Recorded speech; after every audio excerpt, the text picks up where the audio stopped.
A young man slowly peeled his eyes open, and immediately his brain filed a formal complaint. He was in a strange, messy room that looked like it had been hit by a small, very aggressive tornado. He sat up in bed, which was a mistake, as his head felt like a drum solo was happening inside it. He had absolutely zero recollection of the night before, which was concerning, because usually, he at least remembered deciding to make poor life choices. He looked around and realized he was in a hotel room. How very classy of past him. Then the real plot twist hit him. He wasn't alone. A stunningly gorgeous woman was sleeping peacefully next to him, looking like she just stepped out of a shampoo commercial, which felt highly unfair given his own appearance probably resembled a startled hedgehog. Just then his phone buzzed with a notification from someone named Zoya, and like a horror movie flashback, it all came rushing back. The texts were aggressive, a full-on digital assault demanding to know where he was. He remembered Zoya. She was the ex who dumped him right after their first year of college and then immediately blocked him on everything, basically yeeting him out of her digital universe. So why was she now acting like they were still together and he had just forgot to pick up milk? To clear his foggy head, he checked his phone's calendar. Seeing the date, October 8th, hit him harder than his hangover. He had somehow impossibly traveled back in time. He recalled her dumping him, saying she found someone who truly loved her, and then he saw the memory of her with an older man telling him to get lost. Back then, young and dumb, he swore he'd love her forever, a promise that aged about as well as milk left in the sun. Now in this new present, he read her first message, and surprise, surprise, it was a request for money. A slow, knowing smirk spread across his face. Love had made him blind, but now he could see she was basically a walking, talking red flag with a Cash App request. Determined to change his future, he sent a message to Zio Jia, his current girlfriend, ending things for good. On the other end, the girl flew into a rage, her text practically screaming, asking if he was serious. He replied, cool as a cucumber, that they should go their separate ways. She fired back a classic, you better not regret it. He just laughed because honestly, the only thing he'd regret was not doing this sooner. And then a freaking blue screen popped up out of nowhere, like a Windows update from the Matrix, congratulating him on activating a tycoon system. He was completely shocked, but in a good way. This was it, his life was finally getting a software update.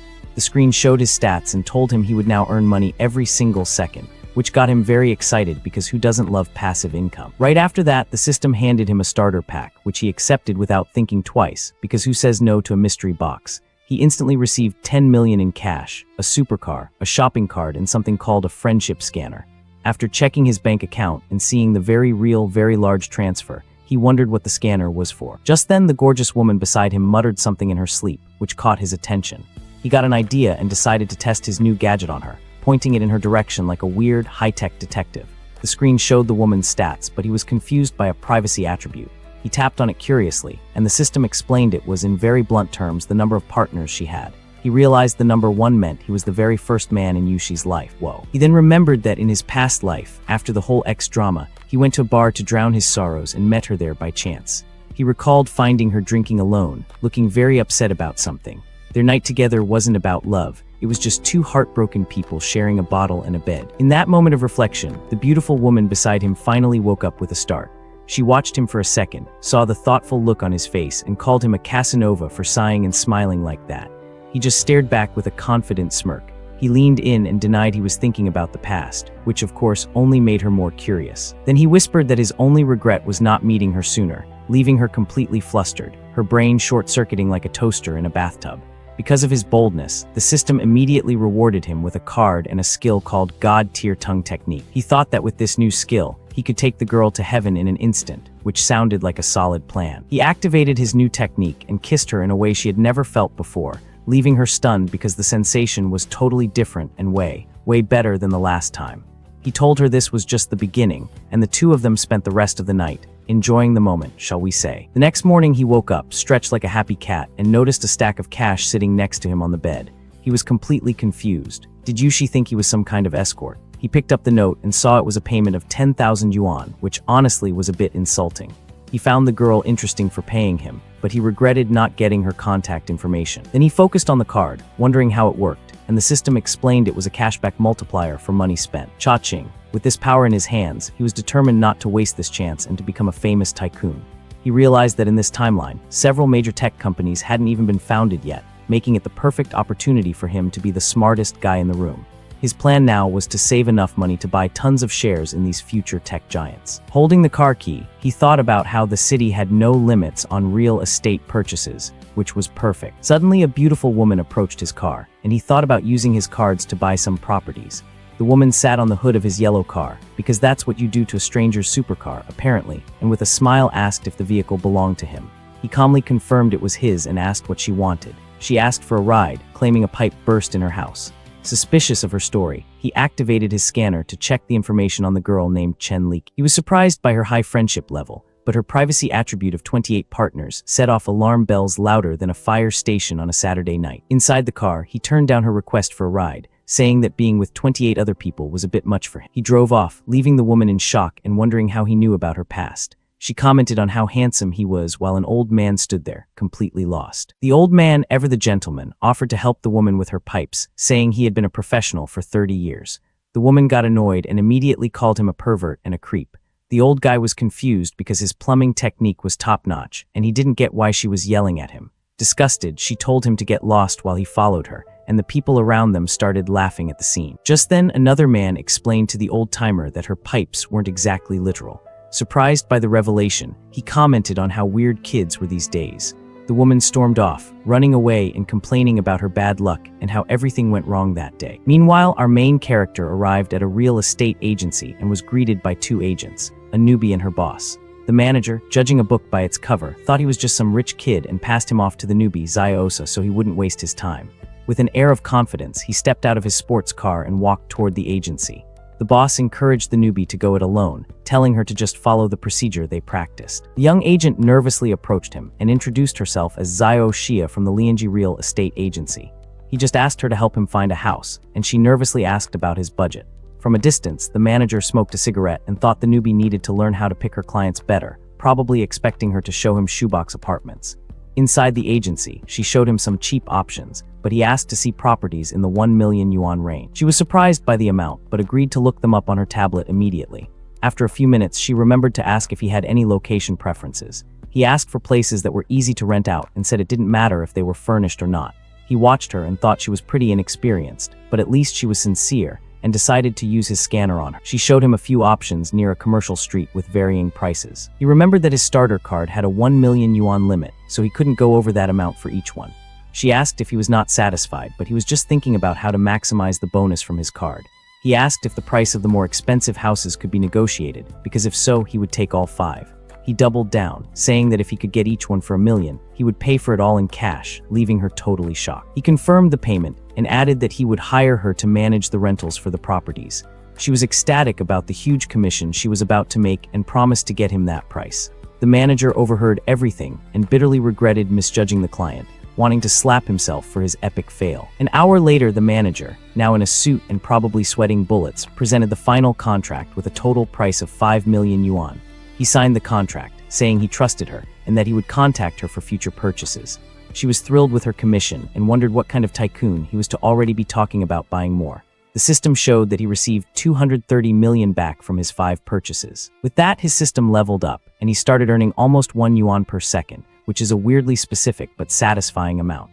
He thought the agent was his lucky star and that he was going to make the most of this new life. He called the woman over to a corner, making her manager very curious. The boss said she should invite the client to dinner as a way of saying thank you. He then promised that if she stuck with him, she would live a life of incredible luxury and comfort. Not knowing what to say, she was completely embarrassed by his bold proposal. She tried to politely decline, but he cut her off and asked for her bank account number. Surprised by the request, she asked why he wanted to transfer money to her. He just said she was his lucky star and that this was a little something to thank her for everything. She was completely lost, having no idea what he was talking about, and just stared at him confused. A few minutes later, she got the notification and was shocked by the amount he transferred. He smiled because to him, that amount was pocket change compared to what he earned with her help. With that, her friendship level with him skyrocketed, and she invited him to dinner as a thank you. He thought about how useful money was for boosting friendship, and how he loved watching the numbers go up. They added each other on WeChat, and she noticed how handsome and attractive he was. This led her to fantasize about a more intimate scene, and she thought she wouldn't mind if it happened, but he just thanked her for her work and said his goodbyes, telling her he was leaving, which caught her by surprise. Not believing what she just heard, she ran after him, desperately calling his name. Already inside his sports car, he smiled and waved goodbye to her one more time. 20 minutes later, he got home and announced his arrival to his mom, who was waiting for him. His mother greeted him with some cold watermelon, because moms are the best, while his dad asked about his graduation trip. He said he planned to go to Madu, because he wanted to check out the area around the university he would be attending. His dad agreed with the decision and asked his mom to transfer the travel money to their son. His mom joked that spoiling him so much would make it harder for him to find a wife in the future. He asked her not to bring that up and thought to himself that he would not let them down like he did in his past life. The next day, he was already on the plane, complaining about having bought the ticket at the last minute. Trying to squeeze through the narrow aisle, he politely asked the other people for some room. He spotted a familiar woman and called out to her. She recognized him immediately. He confirmed that this was his seat, and coincidentally, she said hers was right there too. She thanked him as she squeezed past him to get to her window seat.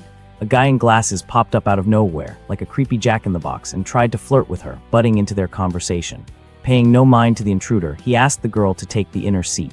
The stranger complained, saying they couldn't just switch seats on the plane like that. He cut him off, saying they were together, and how they sat was none of his business. Once they were seated, the nosy guy ignored the warning and asked the woman what she was doing in Madu. She replied that she was going for work and then turned to him and asked the same question. He said he was bored at home, so he decided to take a vacation to relax. The guy in glasses introduced himself as Chuan Shen and said he was also traveling to Madu. He offered to give her a ride, bragging that his dad sent a car to pick him up. He declined the offer, saying their hotel also had an airport pickup service. The guy asked which hotel they were staying at, and he replied, Aminian. The intruder was stunned and repeated the name of the ultra-luxury hotel that cost billions to build. He doubted it because he stayed there before and knew a cheaper room didn't come with that service, but he said he booked a villa. The intruder was in disbelief at the answer and asked if he was serious about the villa. The woman commented that a single night cost 80,000 and was surprised to learn he was a rich kid. With a smile, he said she was a rich kid too, so she had no room to talk. He remembered that she was the school belle and came from a very famous wealthy family in town. Back then, she was so quiet and focused on her studies that no guy dared to approach her. He was focused on his ex-girlfriend at the time, but heard that her family ran into some financial trouble. In the present, she said with a sad look that she wasn't really a rich kid anymore. He realized he hit a sore spot and quickly tried to change the subject to lighten the mood. To break the awkward tension, they started talking about the good old days in high school. She laughed a little and agreed that their high school days were really fun. With that, he thought he finally broke the ice and decided to use his system on her again. The system screen showed that her privacy was 0 and her friendship had climbed to 75. He wondered if she was already paying attention to him back then, since her friendship level was so high, because apparently he was the oblivious one in high school. After landing, a beautiful woman in a suit introduced herself as his private butler, Wang Yoyan. He was quite impressed with her professionalism, as you would expect from a place like that. He asked where Joy Ying was staying, and she said at a friend's house in Puong. With that, he insisted on giving her a ride and asked his butler to take her to her destination first. From a distance, the guy in glasses watched everything and thought about saving the girl to have a romantic night with her, because his plan was as transparent as a freshly washed window. 25 minutes later, they arrived, and she thanked him and asked for his contact info to treat him to dinner. He accepted the offer but joked that she better not forget what she promised. They exchanged contacts, and he said goodbye, telling her not to worry about the ride. Half an hour later, he arrived at his villa and thought the stay was worth every penny. The butler informed him that his bath was ready, and he decided to go relax for a bit. Suddenly, she grabbed him from behind, and he jumped, asking what she was doing. She said the service included helping him undress, but he would have to handle his own underwear. Once in the hot springs bath, he watched her and asked her to wait a moment. She explained that scrubbing his back was also part of the service, but she wouldn't be washing him. He enjoyed the moment and thought that up close, she was very attractive, and a special service would be nice. She said she was only doing this because she felt a connection with him and started to take off her clothes. She then invited him to a hotel reception, and he asked what the occasion was for the event happening that night. She explained there was no dress code, and he confirmed he would be participating in the auction that was about to happen. Arriving at the party with his date, he was greeted respectfully by an employee who recognized him as an important guest. She wished him a good night and gave him a smile as he entered the main hall for the event. Inside the hall, the auction was already underway, and an item had just been sold for 5 million. While he scoped out the scene, the auctioneer announced the next item, an extremely rare, famous brand watch that caught everyone's eye. The man explained it was a limited edition with only 10 in the world, and the starting bid would be 15 million yuan. Full of energy, the auctioneer shouted for the bidding to begin, and the crowd got hyped for the competition. He analyzed the watch and remembered that its price was set to skyrocket in the coming years, easily surpassing 25 million. Seeing the chance for a profit, he wasted no time and made the first bid of 15.5 million with his paddle number 35. But another man with paddle number 8 raised it to 16 million, and the bidding heated up with offers climbing quickly. The crowd was stunned by his bids, thinking it was crazy to spend so much money on a watch like that. The auctioneer banged the gavel, selling the item for 18 million, and congratulated buyer number 35 on the win. 2 rich young men approached to introduce themselves, and he said his name was Jiang Cheng as he sized them up. the blonde guy revealed that bid number 8 was his and asked if Jiang Cheng was a luxury watch expert. He replied that he was no expert and that this was his first time buying a watch. He was just testing the waters. The blonde guy was floored by the price and asked why he had never seen him around before. He explained he just got here yesterday for college. Surprised, the young man said that at 18, he didn't have the guts to do something like that and was seriously impressed. With that, he invited Jiang Cheng to hang out sometime, and he agreed to the proposal from his new acquaintance. The system then notified him of his new level, and he thought about how his annual income now exceeded 300 million. Despite the cash, he knew that for his ambitious plans, this amount was just a drop in the bucket, and he needed more, because apparently, being a multimillionaire isn't what it used to be. Walking down the stairs, he ran into a familiar face and recognized the woman he was with the night before. It was the same woman from the hotel he met at the beginning of the story, and she stared at him, surprised to see him there. She teased him, calling him a kiddo, and said she didn't expect him to be a rich boy, thinking he was just a poor student.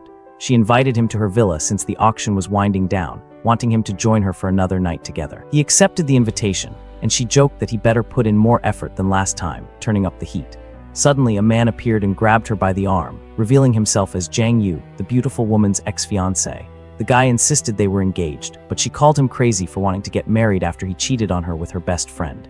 Jiang Yu ignored the accusation and claimed they had an engagement party, so the wedding was happening one way or another. Disgusted, she accused him of being gross and using her as a front so he could meet his other partners, both men and women.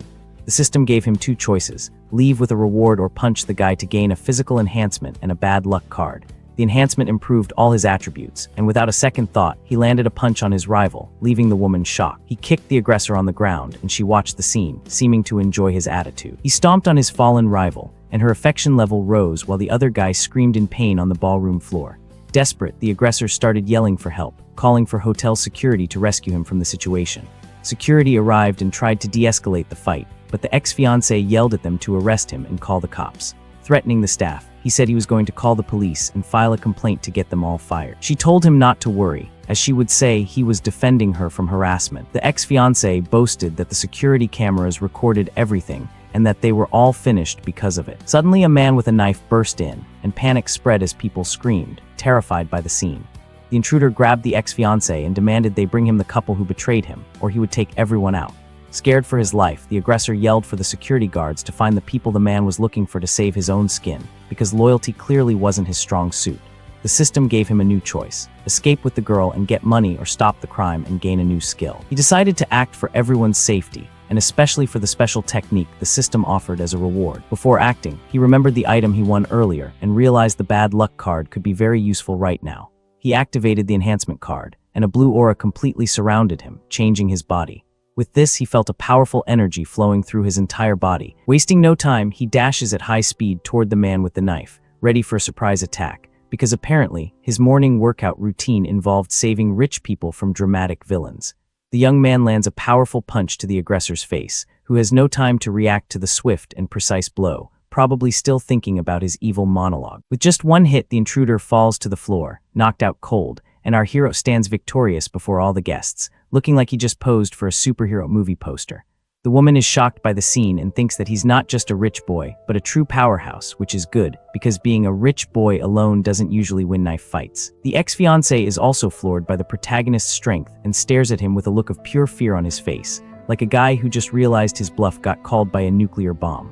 Our young man then approaches his rival, who is still on the ground, and looks down at him with a confident and intimidating smile, the kind that says, "I just saved the day and you're still a loser." The people in the hall comment on how brave and handsome he was for handling the situation so easily, because nothing says attractive like knocking out a guy with a knife while looking good doing it. The police arrive and arrest the intruder, and one of the officers thanks the protagonist for his help in the commotion, probably glad they didn't have to deal with the paperwork for stabbing. But the ex-fiancé seizes the opportunity to accuse our young man of assault and asks the officer to arrest him immediately, because when you're a scumbag, you just can't help but be a scumbag. The officer then turns to the protagonist and asks if it's true that he hit the other guy there in the hall, doing his best impression of a detective who just walked into a soap opera. The woman interrupts the conversation and explains to the officer that her ex-fiancé was trying to trick her into a forced marriage, which is basically the oldest plot in the villain playbook. With that, her affection level for him jumps to 90, and he realizes the young woman is truly falling for him, probably thinking, Step 1, stop knife attack. Step 2, win heart. Step 3,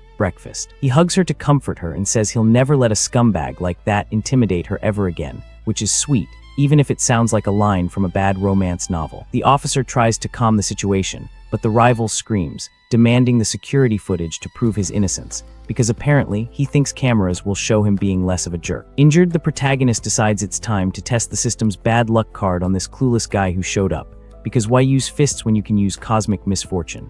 He then activates the item, and an aura of misfortune surrounds the ex-fiancé, who has no idea what's happening, but he's about to find out that karma is a system with a bad luck card. Right after, the guy gets a call from the bank about a suspicious withdrawal of $200,000 from his account, which is never a good start to your day, unless you're the one who stole it. While he's on the phone, a woman runs up and tells him a tree fell on his car, leaving him in a panic, because apparently, the universe decided to use him as a punching bag. The officer asks if he needs help, but the man runs off, saying he doesn't have time to deal with this right now, probably off to find a tree surgeon and a banker who speaks fraud. Our young man says he got what was coming to him, and invites the woman to leave that chaotic place together, because who wants to stick around when the universe is throwing a tantrum at someone else? 5 minutes later in the room, she approaches him worriedly and asks if he's okay or if he got hurt in the fight, because she's sweet like that. With a smile, he replies that a loser of that caliber could never really hurt him, which is true, but also a great way to sound cool.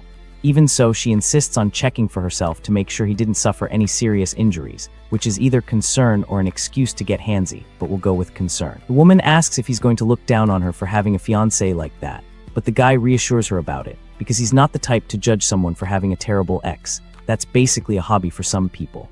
She explains that the engagement was arranged by her grandfather, and that she only found out about his cheating with her best friend later, which is like finding out your favorite restaurant has a rat problem. Devastating and gross. He consoles her, saying she's been through a lot, but now he's there to take care of her and protect her, which is a very noble thing to say while probably thinking about that massage he was promised. The young woman asks if he minds maintaining this type of relationship, thinking it's easier than a serious romance, because apparently, modern dating has evolved into, let's just skip the complicated part. The protagonist hugs her and assures her that he doesn't mind and that he'll treat her well from that special moment on, which is code for, let's enjoy the night and see what happens.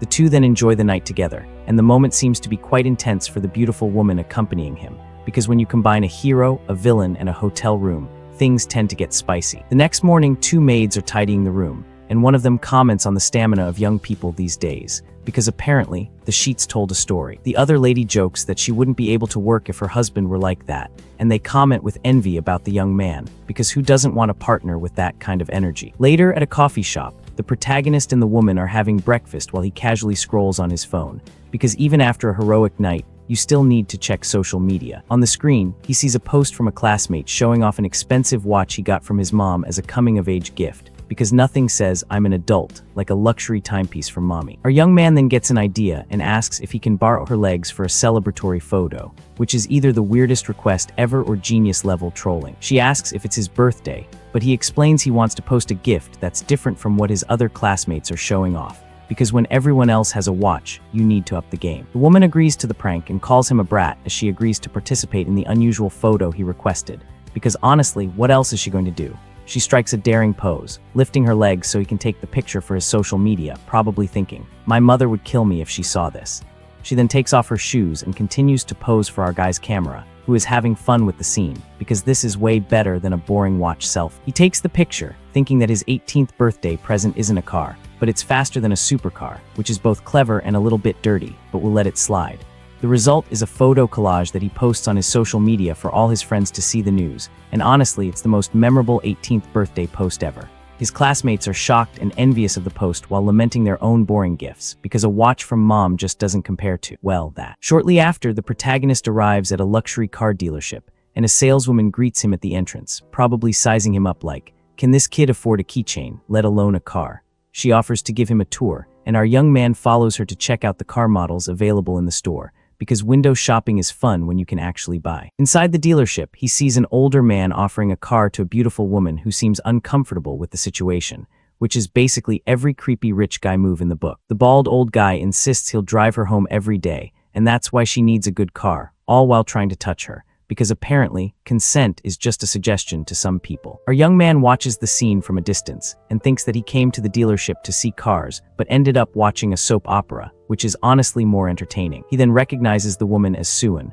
a future famous actress known as one of the four little flowers of the industry, because in this world, everyone is either famous or about to be. The MC remembers that her fame began with an iconic photo where she was getting out of a pool, which went viral online, proving that sometimes, all you need is water and good lighting. Back in the present, the businessman pressures her to go for a drink, but she refuses, saying she has a meeting at her company, which is the oldest excuse in the book, but at least it's professional. The old man gets furious and threatens the girl, telling her not to push her luck or the investment in her project will be cancelled, because when you can't buy someone's affection, you try to buy their career. He tells her to stop pretending and accept the offer, or else he'll use his influence to get her blacklisted, which is basically the villain version of "I'll tell mom." However, the actress isn't intimidated and says her answer is no, regardless of whether he invests or not, and that he can do whatever he wants because she's got backbone, and that's rare in this industry. At that moment, a blue screen appears in front of the MC, and the system activates a special mission for him to solve the problem, because apparently his side quests now include save damsel in distress from creepy producer. The mission is to help Suin and sign a contract with her, which is convenient because he was looking for a reason to talk to her anyway. So he thinks he needs to prove he has the money to convince her, because in this world, money talks and everything else walks. To get attention, he approaches the saleswoman and asks in a loud voice about the conditions for buying a LaFerrari, because why start small when you can go straight to the top? The woman explains that the model is a limited edition, and that the customer needs to own 5 cars from the brand to be an eligible buyer, which is basically car snobbery at its finest. With a smile, our young man asks if she's saying he isn't qualified to buy the supercar, and you can almost hear the challenge in his voice. The saleswoman then says it's not entirely impossible, and the guy, curious, asks how he could get the vehicle, because where there's a will and a lot of money, there's a way. The bald old guy gets suspicious, wondering which family the young man belongs to, and decides to see if he's just bluffing about the purchase, because old rich guys hate being upstaged by young rich guys.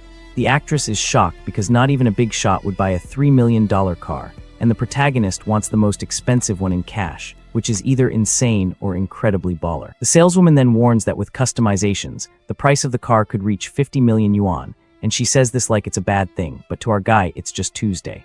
With a smile, he says he knows the price and that it's acceptable, because when you have a system that prints money, 50 million is pocket change. So the employee goes to get her manager to close the deal, probably running faster than she's ever run in her life. Soon, the manager arrives with a young blonde man from the auction who recognizes the MC and greets him excitedly in the store, because apparently, rich people all know each other. He explains that he just arrived in the city, and since he's not used to being without a car, he decided to buy one casually, which is the most rich person thing to say since I'm bored, let's buy an island. His blonde friend is surprised by the answer and says that this is a whole new level of humble bragging, because saying, I casually bought a car, while dropping 50 million is peak modesty. With that, the blonde guy points to the $18 million watch on the MC's wrist and tells the manager he has a huge sale on his hands, because that watch is basically a neon sign that says, I have money to burn. Our young man stands there with a confident pose while showing off his expensive watch to everyone in the dealership, because if you've got it, flaunt it, right?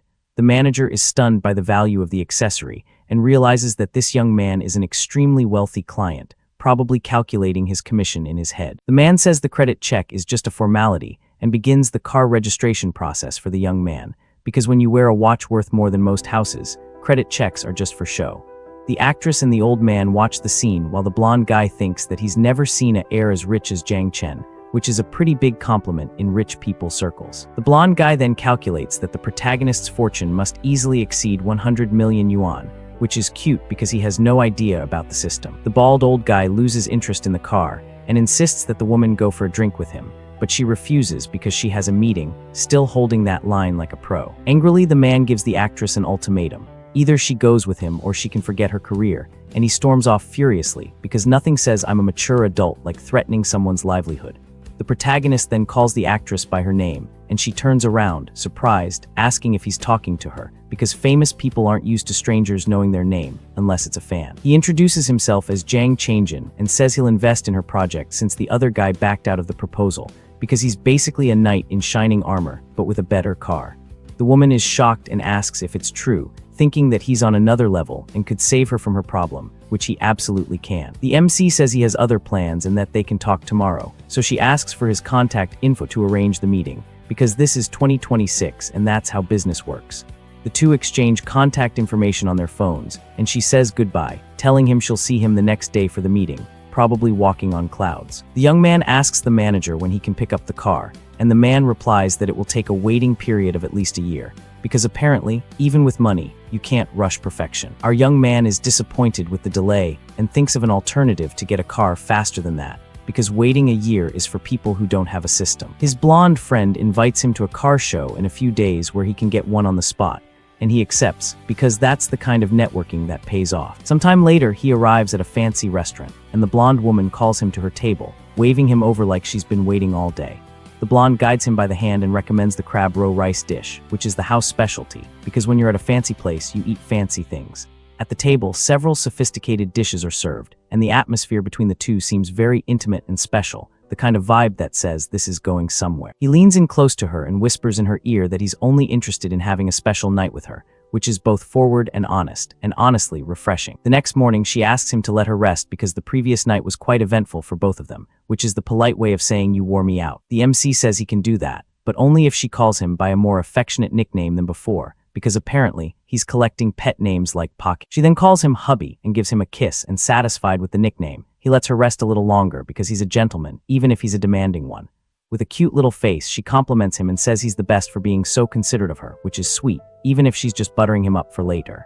He then asks if she knows Suan, and the blonde confirms that the actress works for the same company she does, because of course, in this world, everyone is connected. She then asks with a slightly sad look in her eyes if the protagonist is really falling for the other woman, because jealousy is a thing, even in casual relationships. The MC explains that it's not exactly falling for, but that he saw a lot of potential in the actress during their encounter at the car dealership, which is the business-friendly way of saying she's hot and famous. The blonde agrees, saying the company doesn't value her enough, but she has the talent to go far in her career, because even competitors can recognize talent. With that, she offers to help him get closer to the actress and says he can come to her whenever he wants, which is either generous or strategic, but will take it.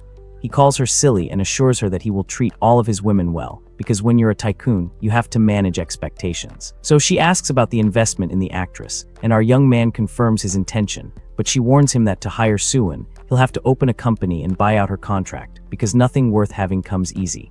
The MC tells her not to worry, and that he'll put her in charge of the new company with shares and everything, because why not add CEO to his list of titles? She refuses the shares, saying a good salary is enough, and thinks this will boost her career, because sometimes it's not about the money, it's about the opportunity.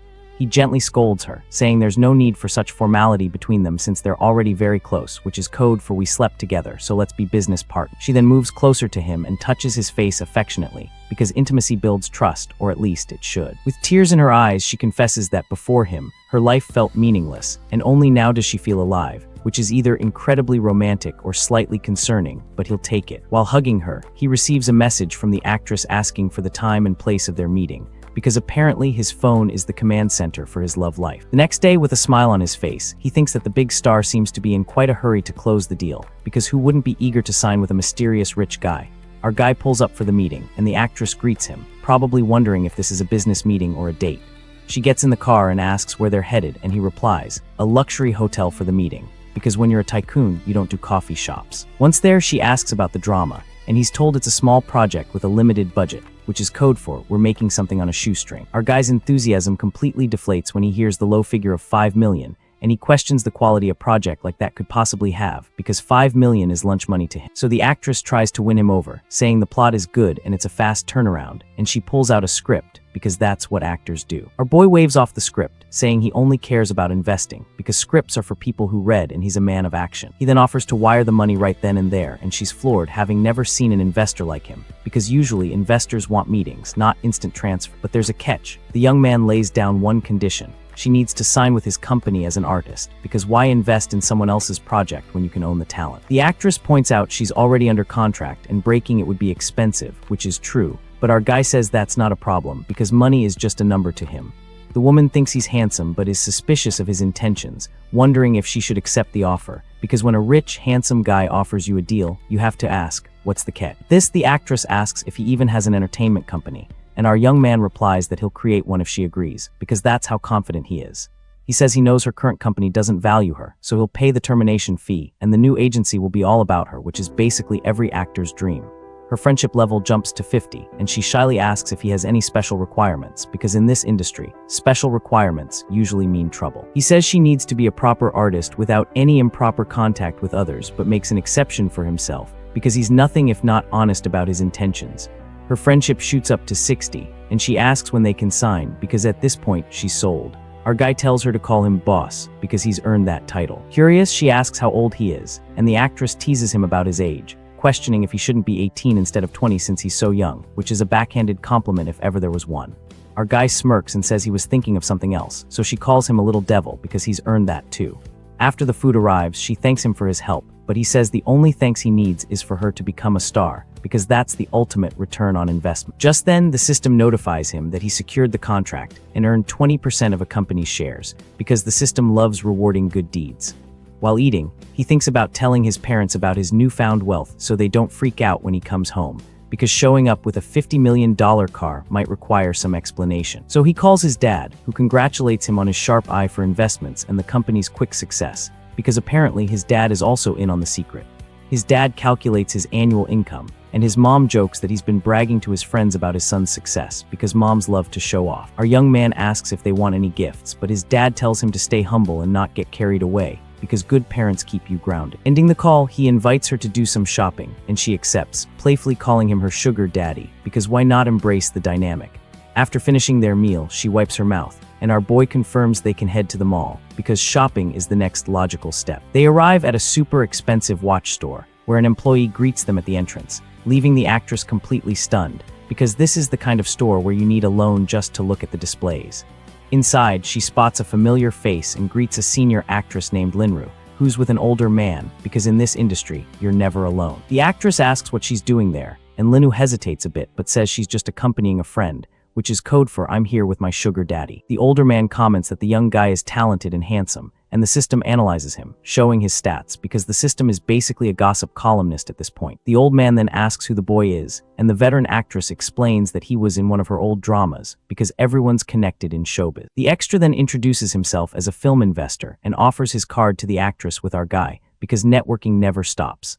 The veteran actress scoffs internally, thinking the other girl isn't on her level, because seniority means everything in this business. Holding the card, the young woman reflects on how the industry is full of fake friends just looking to take advantage, which is a sad but true realization. A salesperson asks our boy which watch he's looking for, and he says he hasn't seen anything interesting yet, because when you're rich, you're hard to impress.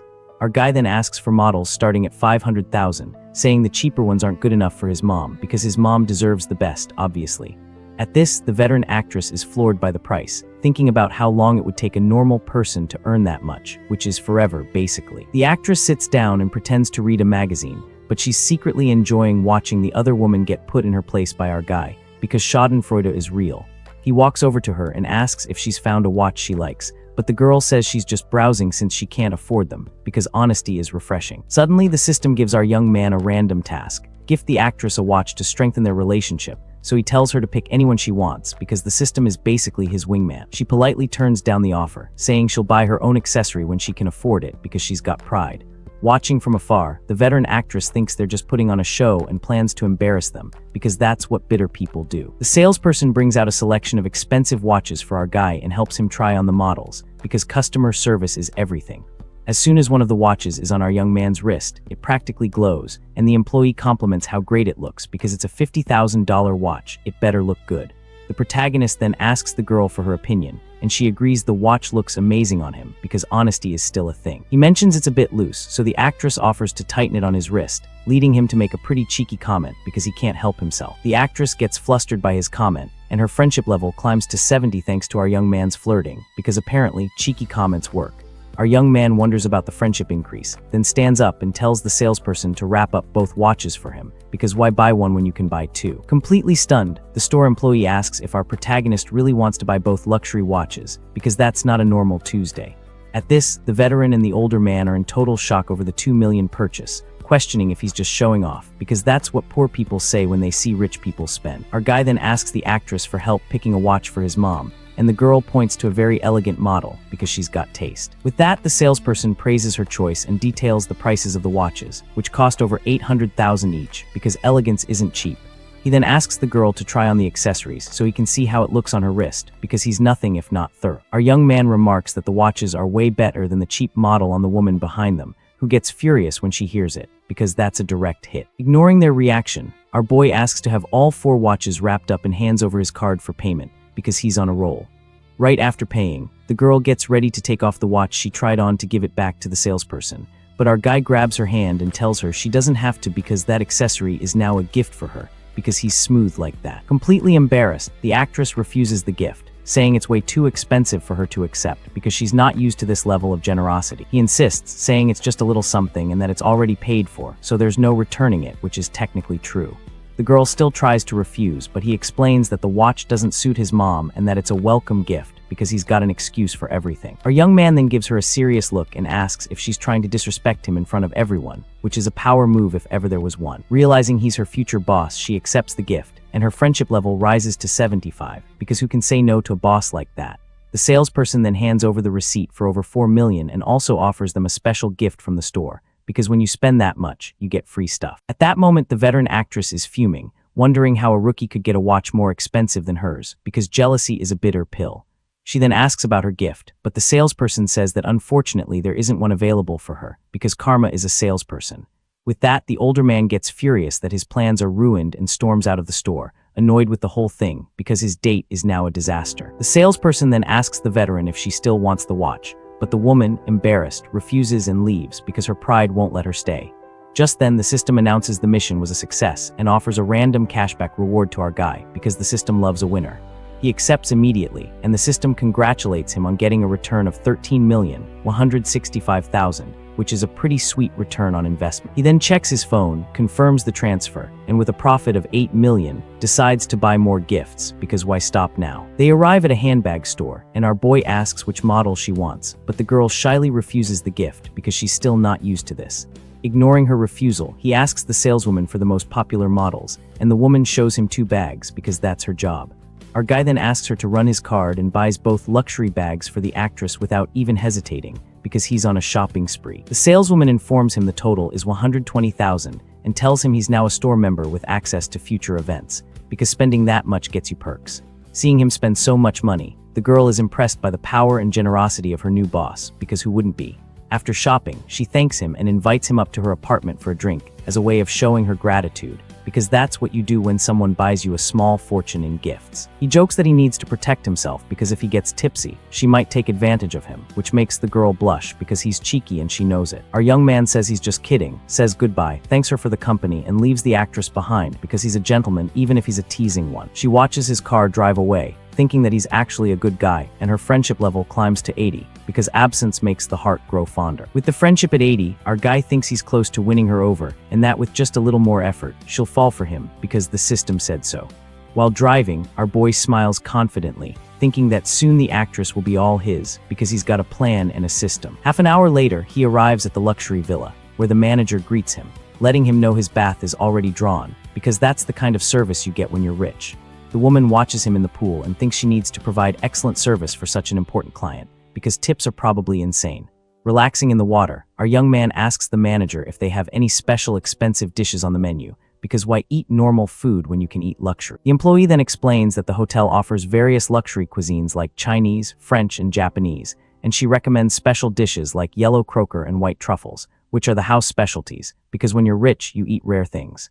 He recognizes the super expensive ingredients and thinks he can finally use an item he got from the system, because the system gives him tools for every occasion. Getting out of the pool, our boy walks up to the girl and asks her to arrange a relaxing massage for him, because after a day of shopping and saving actresses, a guy needs to unwind.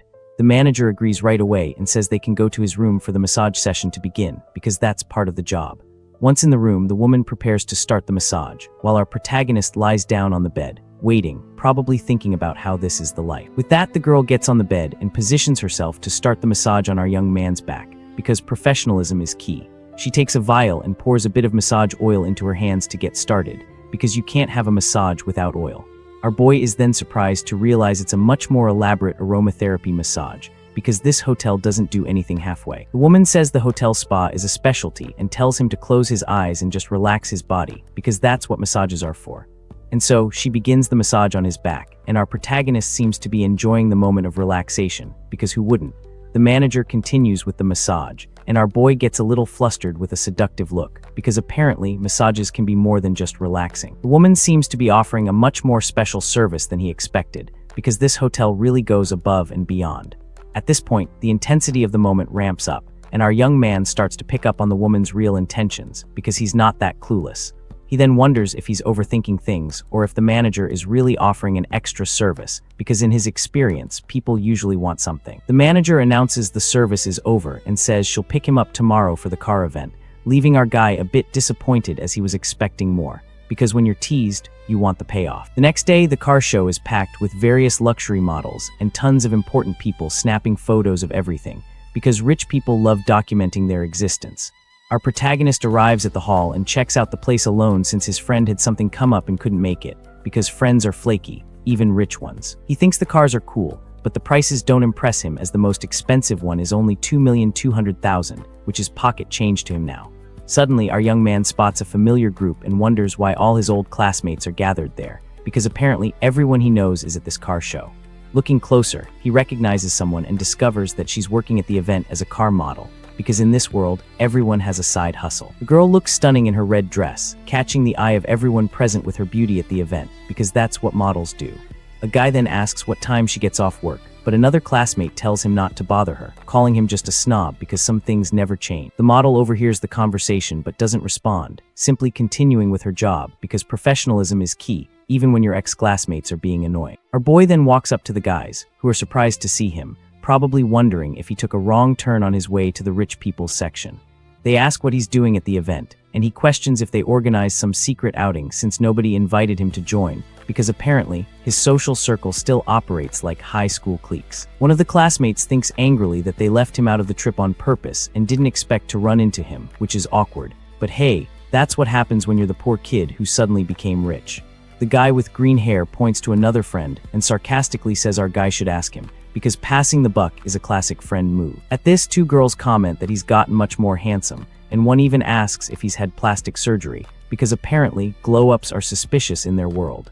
The green-haired friend hugs him and says, even his voice has changed, which is either a compliment or an accusation of body snatching. Then our boy asks if they're there to buy a car, and one of the female classmates says they're just there to check out the models by the cars, which is the oldest excuse in the book for guys who can't afford anything. Just then, the system displays the girl's stats, and our young man is shocked by her high friendship level and privacy value, because apparently she's been secretly crushing on him this whole time. He wonders why the friendship is so high since they barely ever talk, but the system doesn't lie, so maybe he's just oblivious. The green-haired friend then interrupts him, asking why he's so lost in thought, probably worried he's having a stroke. The green-haired guy bumps into our guy, who tells him to watch it because personal space is still a thing. The friend asks if he's lost his mind for acting so strange, which is fair because zoning out in the middle of a car show is weird. Ignoring the commotion, our young man approaches the model and gives her a wave, complimenting her beauty and her red dress, because when you see someone stunning, you acknowledge it. The girl smiles and asks if he's at the event too, and our guy says he's just checking out the luxury cars, as if he's just browsing like everyone else. He then turns to his classmates and asks if they're going to buy a car, but the other guy chews him out for the bold comment and starts talking about the car, because some people just can't handle being called out.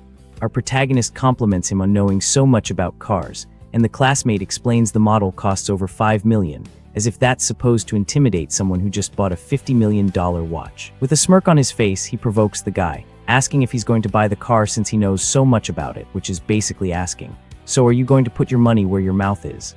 The model then cuts in, telling them to stop because she's working and they can't be making a scene, because professionalism matters, even when your ex-classmates are being idiots. The classmate then uses the situation to his advantage and asks the girl for help choosing a car as a gift for his high test scores, which is the most transparent pickup attempt in history.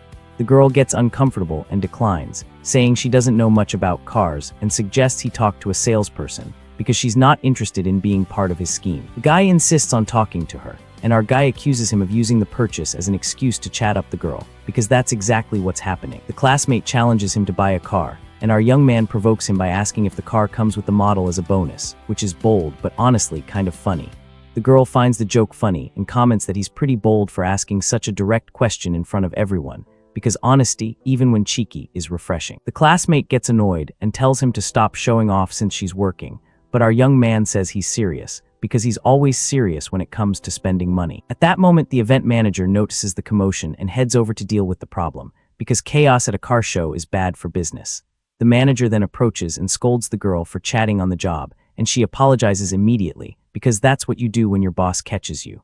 The rival then blames him for the scolding and challenges him to buy a car since he's disrupting the model's work, which is the worst logic ever, but okay. Our guy then repeats his question, saying the car looks more attractive with the model next to it, because he's committed to this bit. The manager notices the expensive watch on his wrist and has a change of heart, saying that if he buys the car, the model goes with it, because money talks and watches scream. Without hesitating, our young man pulls out his credit card and tells the manager to run the full purchase price right then and there, because why wait? All the classmates are in shock since the car costs over $8 million, and they can't believe he can afford it all, because in their minds, he's still the poor kid from school. The female classmate in the pink dress is impressed and wonders if he really has $8 million to drop all at once, which is a valid question. The rival then accuses him of lying just to get the girl in trouble, but our boy calls him an idiot for thinking that, because he's holding a credit card that's about to prove him wrong. With a smile, the manager confirms that the sales commission will be credited to the girl, because when you spend that much, everyone wins. With that, her friendship level jumps to 80, and our guy reminds the manager that the model is included in the car purchase because he doesn't forget details. The classmate is furious, thinking he's going to make up an excuse not to buy it, and plans to humiliate him if that happens, because some people just can't accept defeat. Our young man hands over the card and asks if he can take the car today, and the manager invites him to sit down and finalize the deal, because that's how business works. The card machine then approves the transaction, and the payment of over $8 million goes through without a hitch because the system never fails. With the payment complete, the manager smiles and asks the model to take good care of our young man while he handles the paperwork, which is basically code for entertain the rich guy. The rival is stunned to see he actually spent $8 million and realizes he's been completely humiliated in front of everyone, which is probably the worst feeling ever. His classmates' jaws dropped, and the green-haired guy pointed out that our boy was way too low-key in school to be this rich, because apparently he was hiding his superpower. The girl sees her chance to flirt and asks for a ride in his new Ferrari, boosting her friendship stats to 95, because nothing says, "I like you" like a luxury car ride. But the other classmate with glasses rains on her parade, reminding her the car only has 2 seats, so there won't be any room because that's what friends with glasses do. The girl in pink then claps back that she can take the passenger seat since the model has to work and sits in cars all day anyway, which is a solid argument, honestly. Sitting down, our hero wonders how the girl's friendship level shot up so fast and thinks to himself that he can't stand gold diggers like her, because he's rich, not stupid. Just then, our guy says the car looks way better with her in it, because he's either flirting or stating facts. The classmate then tries to stir up some drama, asking if his breakup with his ex was because of the model from the event, because some people just love gossip. The girl in the red dress is surprised to hear he ended his relationship, because that's news to her. Our young man then stands up and says the breakup has nothing to do with anyone else, and that the lady is very beautiful, because he's not about to let rumors fly. The green-haired friend is stunned by the $1 million watch and accuses him of pretending to be poor, because that's a thing rich people do, apparently. The protagonist calmly explains that he aced his exam, so his family insisted on getting him a gift, which is either true or a cover story, but either way it works. The rival then gets annoyed and changes the subject, saying it's getting late and they should find a place for dinner, because when you're humiliated, you pivot. The gold-digging girl in pink invites our protagonist to go to the mall with her, because she's not giving up that easily. Our guy politely turns down the invitation, saying he already has plans for the evening, but that they can catch up when they're back in their hometown, because he's not completely shutting her down. The girl in the pink dress accepts his offer and tells him to hit her up as soon as he's back in Ranch King City, because she's persistent. Meanwhile, he says goodbye to the model from the event, telling her he's going to check out some other places, because one car isn't enough. He approaches the model and suggests they hang out some other time since they're classmates, because networking is key. Meanwhile, a saleswoman approaches our young man and asks if he's interested in any other cars, then points to another luxury vehicle, because salespeople know a good customer when they see one. Our guy then pictures a romantic scene inside the car and thinks the vehicle would be a perfect match, because apparently he's also a hopeless romantic.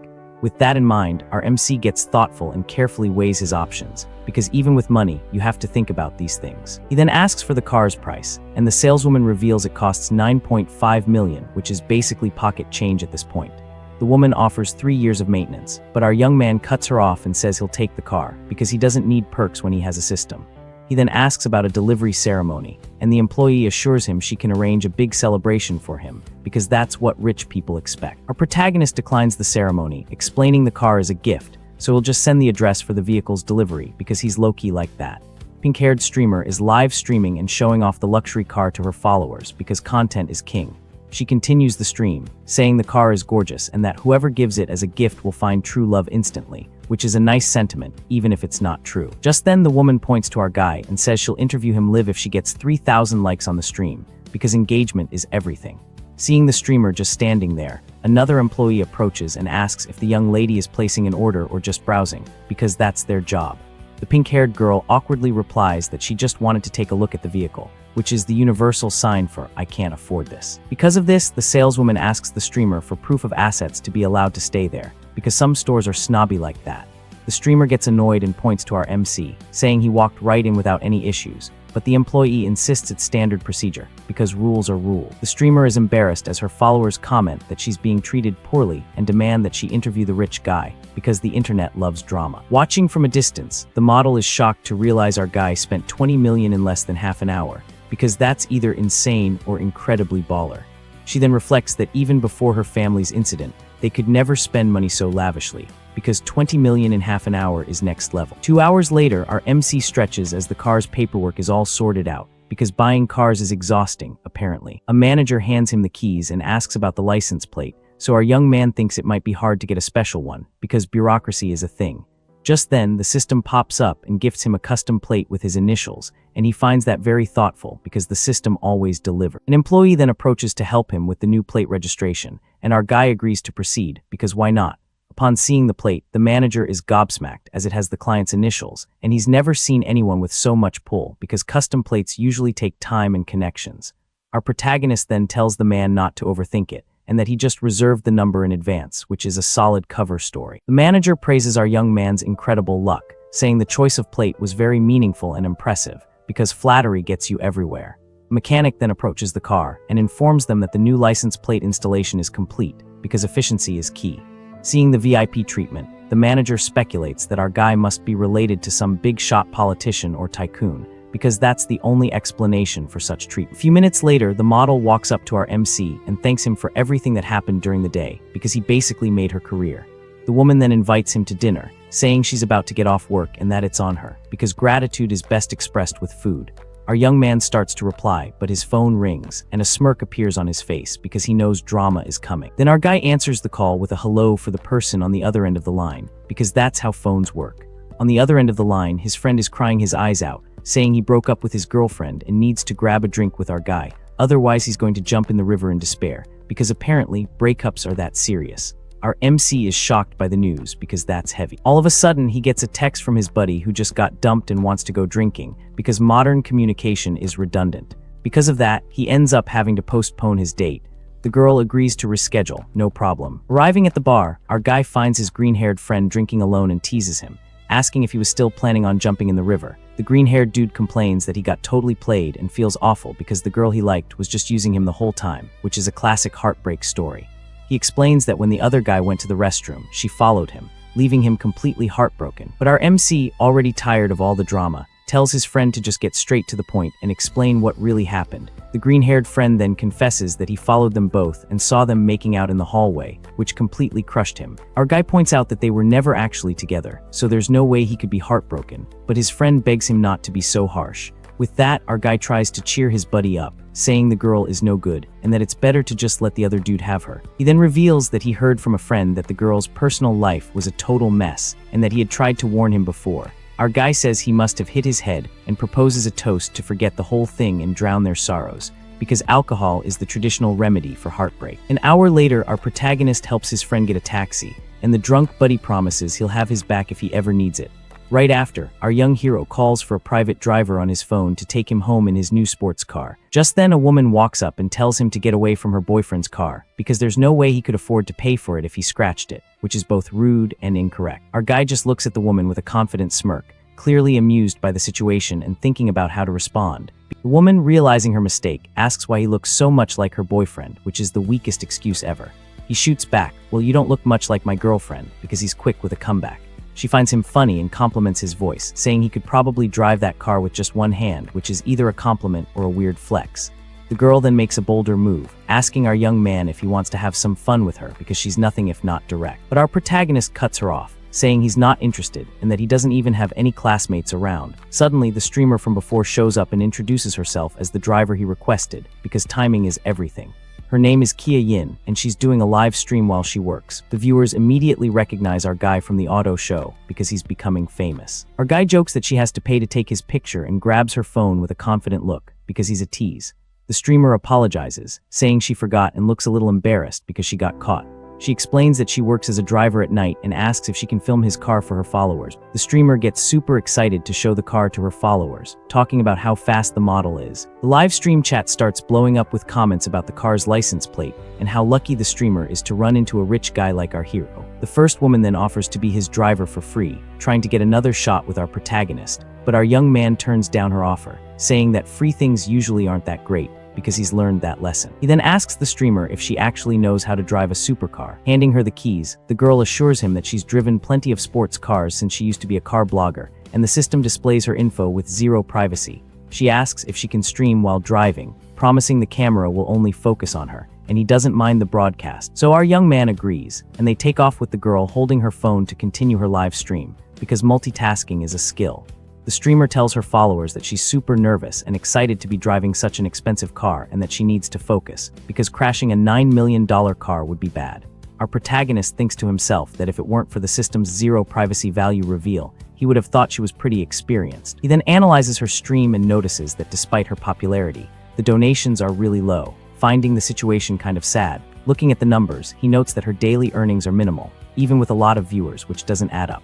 Our young man finds it strange that she makes so little with so many followers and suggests she should just focus on being a driver to earn more. The streamer explains that she's not good at asking for donations and can only make content by showing off cars in the city to entertain her audience. Curious, she asks why the manager at the auto show was so attentive to him, and our guy says it's because they saw him buying another expensive car earlier. The girl is shocked to learn that he bought the car that very day and looks at him with a mix of surprise and admiration. With that, she floors the accelerator, and the live chat goes absolutely wild at the display of our protagonist's power and wealth. Arriving at the destination, she hands back the keys and he compliments her driving, saying he'll call her again when he needs a ride. The streamer thanks him for the compliment and is visibly happy with his approval, seeming a little charmed by our young man, because who wouldn't be? She then asks what kind of streams he usually watches, and our guy replies with a smile that obviously he likes watching pretty women. With a hopeful expression, the streamer offers herself as an option and asks for a little support to help her climb the platform's rankings. Our young man jokes that he's never heard of a free donation account, leaving the streamer a bit embarrassed. So she suggests that he could invite her in for a glass of water, because that's a classic move. Realizing she's trying to use the situation for her stream, he decides to tease her a bit, asking what kind of water she has in mind, and the streamer gets completely flustered by his direct question, thinking how the situation feels like a scene straight out of a movie or a novel. With her face blushing and breaking a sweat, she's left speechless by our protagonist's boldness. The girl then realizes there are only two possibilities for what could happen next, and she's nervous. So he turns her down, saying the water at the hotel is kind of nasty, but promises to grab her a coffee next time they meet. The streamer is bummed out, wondering why he went cold on her all of a sudden, thinking maybe she's just not his type. Then our guy says his goodbyes, and her friendship level climbs to 60. He figures it'll be a piece of cake to ask her out later. Just then, he gets a text from an acquaintance wanting to do a fancy dinner. Back at his hotel, he tells the manager to whip up a feast for 5 people using only the most high-end ingredients, because why eat normal food? The manager lets him know that the fish he ordered costs about 1 million yuan each, and that's just for the medium-sized ones at the hotel. Our young man tells her to use some common sense, as he doesn't want to look like some tacky new money guy ordering 10 of those fish at once. Half an hour later, we get an outside shot of the villa where the dinner with his new acquaintances is about to go down. His guests arrive and are blown away by the feast, commenting on the 2 super rare fish on the table, because that's not something you see every day. One of the guys is floored, saying, "Those 2 fish are worth as much as a car," and wonders how they could possibly be so expensive. The manager then explains that the Chinese bahaba fish is one of the most expensive seafoods in the world, and on top of that, she mentions the Italian white truffles and reveals that the total cost of the meal is over 3 million yuan. At this, one of the female guests is stunned, saying that with that kind of money, you could buy a mansion back in her hometown, because perspective is everything. Our protagonist tells everyone to relax and dig in while the guests thank him for the evening. After dinner, a friend invites him out for drinks, but our hero turns him down since he'd already been drinking with a buddy at the bar earlier. The friend then schedules a party for the next night, and the group says their goodbyes, waving to the protagonist. With that, the manager approaches and informs him that the bill with a discount came out to almost 3 million yuan, which is a lot, but whatever. The system then congratulates him on a 149 million yuan rebate that's been deposited into his account, because the system loves giving money back. Our young man is shocked, thinking the dinner was totally worth it since he made a huge profit from the feast, because that's the best kind of dining. The woman confirms the payment and says her goodbyes, telling him to call if he needs anything at the hotel. Back in his room, our hero grabs his phone and hops on the streamer's live feed to check out her profile. Watching the stream, he notices the girl has a high attractiveness score, something he hadn't picked up on before because sometimes you miss things. Then the system gifts him 3 million coins, and his account on the platform levels up to 65. He decides to change his username to Dinghai Shenzhen and drops a comment in the pink-haired girl's live chat, because why not? The streamer is in shock seeing such a high-level account on her stream, having never seen anything like it. She welcomes him and explains there's a big guild battle happening that night. The popularity battle kicks off, and the girl faces off against another woman in a donation showdown on the stream. Our protagonist uses his system to analyze the opponent and discovers she has pretty low stats. He's confused by the rival's beauty score and thinks his friend should win this battle easily. The opponent then taunts the girl, saying she got lucky to run into her and that she's going to win with no effort. The girl laments her bad luck, saying she needs to win or she won't be able to make rent for her apartment. The rival then mocks her and tells her to ask her biggest supporter to go easy on her in the competition. With that, the system gives our hero a mission: help the streamer win in exchange for a huge rebate because the system loves missions. The streamer then tries to be alluring and asks if her big supporter has any special requests for her because she's willing to work for it. Our young man blushes, thinking that now things might actually change between them because he's hopeful. She then asks her followers for donations to pay some medical fees and liven up the channel, because that's a common streamer tactic.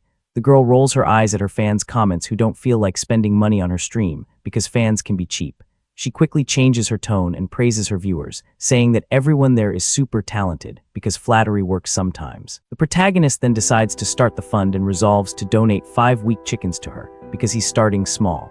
With a smile, the streamer thanks him for the donation towards the medical fees she asked for, but inside she's floored, thinking that such a powerful account was being stingy by donating only 1 yuan because expectations are high. The battle continues and the girl sighs in frustration, seeing her opponent is winning by a landslide because that's demoralizing. Just then our hero sends 3 super rockets, which are the most expensive gifts on the platform because he's upping the game. The streamer's jaw drops when she receives the gifts since each rocket costs 2,000 because that's serious money. She thanks him profusely and the scoreboard completely flips, leaving her opponent totally speechless because that's a comeback. The opponent is furious, wondering how such a powerful donor appeared out of nowhere to help her, because that's not fair. The rival thanks the donor and asks him out, leaving the other streamer feeling awkward because that's a power move. Pink-haired girl starts singing a song way off key to cheer up her donor because she's trying her best. Our protagonist watches the whole thing with a smirk and tells her to do whatever she wants on the stream because he's enjoying the show. Meanwhile, her opponent is in tears, begging her top supporter not to lose the battle because she's invested. And with that, the battle between the 2 streamers finally kicks off for real on the platform. The opponent celebrates like crazy after getting 3 rockets at once and thanks her benefactor because she's back in the game. Seeing this, our hero finds it amusing and decides to send 3 more rockets to his friend because he's competitive. The rival then panics and warns her supporter that the other donor is catching up because she's nervous. With that, she gets 5 more rockets and thanks him profusely while the other girl looks defeated because momentum is everything. Our young guy gets a kick out of the situation and wonders what the pink-haired girl will do now because he's curious. The pink-haired streamer is so confused, she even asks if her stream froze from all the gifts because that's how overwhelmed she is. Suddenly, 20 rockets pop up all at once, leaving her completely stunned by the donation because that's insane. Her opponent just stares at her screen, speechless, wondering if the other girl's benefactor is even still there because that's a lot. The girl is floored when she realizes she got 20 rockets and might have just won the round because that's a game changer. The rival then appears looking all gloomy and humiliated after losing the battle in a landslide, because defeat is bitter. Her stream then surpasses 10,000 viewers, and the girl is blown away by the number of people watching, because that's a milestone. She thanks our young guy profusely and asks what he'd like her to do now on the broadcast, because she's ready to perform. Our hero thinks the beauty filter makes her look weird, so he asks her to turn the effect off, because nothing says mysterious donor like demanding to see someone's real face. This makes the girl nervous, and she says she might scare him off if she shows her real face, because we've all been there, worried our pores will send someone running for the hill. Even so, she decides to turn off the filter, already bracing herself for the nasty comments that are sure to follow, because the internet is a cruel place. When she turns off the effect, everyone is shocked by her real beauty and floods the chat with compliments, because apparently, she's been hiding her superpower behind a digital mask. She's surprised to get fans and praise instead of the hate she was expecting, which is probably the first time the internet has ever been nice to anyone. So she asks the donor for help to win 1 more round so she can keep streaming next month, because rent doesn't pay itself. And so, the second round of the battle begins, and her opponent is now a blonde girl with hair just like the main character from Sailor Moon, because apparently anime is a valid life choice. The new rival introduces herself and compliments the other girl's supporter, saying she's super jealous of him, because even streamers get jealous of other people's luck. Next, the blonde tries to flirt with the other girl's benefactor, inviting him over to her own stream, because when you see a whale, you cast your line. The battle then starts, and the pink-haired girl asks her supporter not to let her lose, because she's counting on him. The opponent gets 5 planes and 30 hearts from her donor and thanks him a ton, because that's a decent haul. Our young guy thinks that donation is weak, and decides to send 5 rockets just to mess with the other dude, because he's competitive like that. The pink-haired girl thanks him for the 5 rockets and says our young guy is a true god, because in the streaming world, that's the highest praise. The blonde is totally confused and calls out for her supporter who just vanished into thin air, because nothing kills a streamer's vibe like a disappearing whale. With our young guy's support, the pink-haired girl easily makes it to the event's grand final, because that's what happens when you have a secret weapon. In the finals, she meets Dom, one of the platform's biggest streamers, who greets her like a final boss in a video game. The pink-haired girl is shocked to find out her opponent is one of the site's big 3, because that's like being in the championship match against a pro athlete. She says she doesn't have any talents, so her rival decides to kick things off with a little dance for her supporters, because when you're a top streamer, you perform. The opponent thinks to herself that she's already done her research and knows a mysterious donor has spent almost 800,000 because she's strategic. With that, the woman starts a pretty daring dance to impress the stream's audience. She continues her sultry performance near the microphone to heat things up, because why not go all out? 2 minutes later, the dance is over, and the streamer blows a kiss to the camera, full of confidence because she knows she killed it. Our hero watches and compliments the dance, saying it almost made him want to hop over to the rival's stream, because a good performance is a good performance. Seeing this, the pink-haired girl gets sad and asks if he's going to abandon her now, because she's emotionally invested. The MC smiles and jokes about the rival, calling him bro, saying that if it were a group activity, he might consider it, because he's cheeky like that. Suddenly, a suggestive thought bubble shows the two of them together, and the pink-haired girl looks surprised, because her mind went there. She gets all red and flustered at the group activity idea our young guy suggested, because that's not something you hear every day. The girl in pink thinks she's going to need some help to win, as the chat points out her opponent has already hit 800,000, so she begs our hero to save her, promising to learn any dance he wants to see, because desperation makes you bold. But her opponent receives 9 super rockets, and the streamer gets worried about the situation, because that's a lot. The girl thanks him for the 2 rockets, saying that without them, she wouldn't be able to pay her medical bills, because real life is expensive. Our hero sees the chat making fun of her and thinks the rockets he sent might as well have been birthday candles, and that this girl is a master of sarcasm, because she's quick with a comeback. He then remembers the system gave him millions, and that with his bank account, he can win this battle easily, because money solves everything. Suddenly, the girl in pink's stream seems to freeze with 20 rockets, and she wonders if her screen is bugging out again, because that's happened before. But she realizes it's not frozen. Our boy just sent another 20 super rockets, getting her all hyped up, because that's a game changer. Meanwhile, our guy is watching everything on his phone as the chat goes absolutely wild over the comeback, because the internet loves drama. The streamer gets emotional, thinking this is a battle of the gods and that mortals like her just get to enjoy the show, because she's humble. She then thanks her supporter for the help with her expenses and makes a heart with her hands to show her gratitude, because that's what streamers do. Just like that, the score completely flips, and now she's winning by a landslide while the chat just won't stop spamming, because victory is sweet. Her opponent is left exhausted and speechless, as she never in a million years expected to lose this battle. Looking at her phone, she realizes her rockets have stopped, but the other girls just keep pouring in non-stop. The rival streamer is shocked to see 1,500,000 in donations on the other channel, because she's never seen that much money in her entire life. She then begs her supporters not to stop and to keep sending donations, but one of her top donors gives up on the battle, saying it's better to save it for next time, leaving her completely stunned. Our hero then declares victory with 2 more rockets, and the battle finally comes to an end. The girl in pink celebrates her victory, and the chat starts buzzing about the mysterious donor who helped her. With that, she's so moved by the win that she takes a deep bow in gratitude for everything. She then offers him her contact info and promises to learn anything to please her benefactor. He turns down the offer, but she insists on being his driver. So our young man agrees and tells her where to meet him, because why not?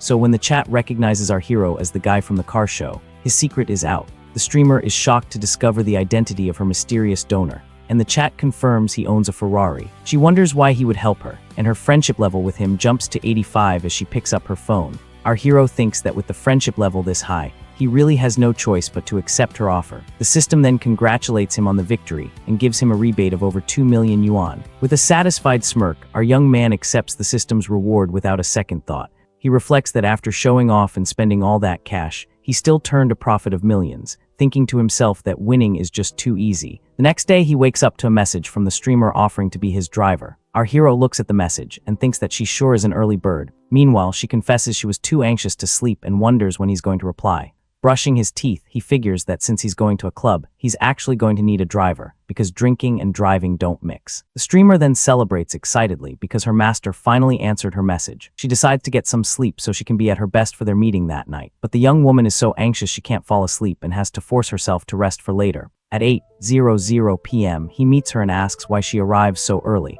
and she replies that it's her duty. She then tells him about the club, and he asks her to take him there to check the place out. Arriving there, two women comment on how handsome our hero is, and that his watch looks expensive. Our MC is the G after all, so it's expected. Inside the venue, a bunch of girls are checking him out, and one of them says she's going to make a move on him. Suddenly, a girl in a bunny costume stumbles and conveniently falls right into his arms. She apologizes and thanks him, and our young man thinks they're being pretty intense, considering he hasn't even made it past the entrance yet. Two other girls watch the scene and plot to take the MC to a private room to have some fun. The streamer watches from a distance as our hero gets surrounded by a crowd of beautiful women. Not knowing what to say, she feels a pang in her chest and decides she can't take this situation for one more second. With that, she pushes her way through the crowd and grabs our hero's hand. Then she announces to everyone that he's already taken, leaving the other girls completely stunned by her bold move. Just like that, the other women walk away disappointed, saying they'll just find another target at the party. He pulls her closer and asks, "Since when am I taken?" leaving the girl totally flustered. She explains that she just saw he couldn't turn them down and wanted to help so he wouldn't get any funny ideas. Our hero thanks her, but says that next time it won't be necessary, and that he was doing just fine on his own. At that moment, a friend of his shows up and asks if he wasn't spooked by the mob at the entrance. His buddy jokes that the first time he came, it wasn't this wild and asks who the lovely lady with him is. He introduces her as his driver, and the friend says there's no problem with her joining the party. The acquaintance then says the three of them are going to have a blast. The girl is left speechless and blushing beet red over the whole situation. The group then enters the party, and our hero strolls through the main room filled with lights and people dancing. Suddenly, a woman calls out young Master Jang, and the group stops to see who it is. It was a group of women who greet him, all calling him young Master Jang. With a smile, he waves back and says the party setup is perfect for their night out. The friend then asks the manager to bring 2 bottles of some expensive booze to get the party started. At this, the streamer is visibly impressed, commenting that she's only ever seen that drink in videos online. The MC jokes with his buddy, saying the drinks are nothing compared to the fish he had for dinner. The acquaintance then reveals to the girls that our hero's dinner cost a whopping 3 million. The ladies are completely floored by the absurd price of the meal and can't believe what they're hearing. Right after, a few waitresses in bunny outfits bring the drinks over to the group's table. The drinks are poured into their glasses, and the group's party finally gets going for real. A young woman named Zioking makes a toast with our hero, and the system takes the opportunity to analyze her stats. The MC is surprised by her high attributes, thinking to himself that she's a first-class rarity, and the two clink glasses and get ready to enjoy their night at the club. Seeing the scene unfold, the streamer once again feels that strange, tight, suffocating sensation in her chest. She gets jealous, wondering why her biggest donor is now with another woman, so she walks right up and offers a toast to our protagonist as well. Our hero offers the streamer a drink, telling her to have some to unwind after the long night. She refuses, saying she still has to drive, and he teases her, asking if she thinks she can still handle it. He leans in closer and asks if she wants a better look since she seems to be having trouble seeing. Our hero thinks to himself that his main objective for the night is the other girl, so he needs to brush the streamer aside for now. Just then, Zia Chung stands up and says she's going to go dance for a bit, but she'll be back later for a drink with him. The MC wraps his arm around the streamer and tells her to let him get a better look at her when he gets back. She gets all flustered, thinking that streamers are supposed to be demure and modest. With that, she shoves him away and asks if he thinks she's that kind of easy girl. He gets annoyed, thinking he spent millions on her and now she's playing hard to get. Our hero then stands up, leaving the streamer sitting there completely confused by his reaction. Seriously, folks, she must think our guy is some kind of fool because he's not. Then our boy looks over at the dance floor where Zioking and another young woman are pole dancing. Zioking dances sensually and then asks him what he thought of her performance. Another girl also approaches and asks for his opinion on her dance moves. Our hero compliments them both, saying it was incredibly energetic and that even his friend was applauding their performance. The girl in red gets closer to him and says she would really like to get to know him better. The girl in the red dress gets closer to our MC and says that just hearing him talk is getting her all fired up. The other girl scoots in closer too, and says he can't play favorites cause she's dying to get to know his friend too. With both girls on his arms, our MC thinks to himself that wherever you've got women, you've got a war. One of them asks what he does for fun, and the other chimes in that she'd rather just stay home and watch some movies. He feels like he's caught in the middle of a storm and has no idea how long his sanity will last. So he just says he likes the idea and that the three of them can watch a movie together later, 'cause hey, the more the merrier. The whole group makes a toast to our MC, and his buddy and Kyoin just watch as the girls praise his sense of humor. The blonde friend tries to toast with him, calling him bro. Meanwhile, Kyoin tries to cut in but can't get a word in. The two new girls get even closer to him, both saying they want to toast with him. Kyoin gets pretty salty and wonders if he's ignoring her just because she said she wasn't an easy girl. She keeps thinking that even though she's not easy, if he had actually proposed something serious, she would have considered it. Kyoin is fuming because she came ready for the night knowing something was supposed to go down. But since she's never done this before, she didn't know what to say or do, and she's bummed he didn't give her a little more time. He thinks to himself that the plan worked perfectly. Kyoin's score hit 90, reaching the exact limit he wanted. For the next 2 hours, he drank and joked around with the two girls, not paying Kyoin any attention, not even for a second. And just like that, it was time to go. RMC's friend says his goodbyes, while one of the girls says that next time they'll continue the party to watch that movie. From across the street, Kyoin waves from inside her car and yells, "Boss over here." He then opens the door to a taxi and puts both of the girls inside the vehicle. The two girls look totally confused inside the car, wondering what's happening. Our MC just flashes a smile at them, and they have no clue what's going on. With a grin on his face, he shuts the taxi door, leaving the two of them surprised inside.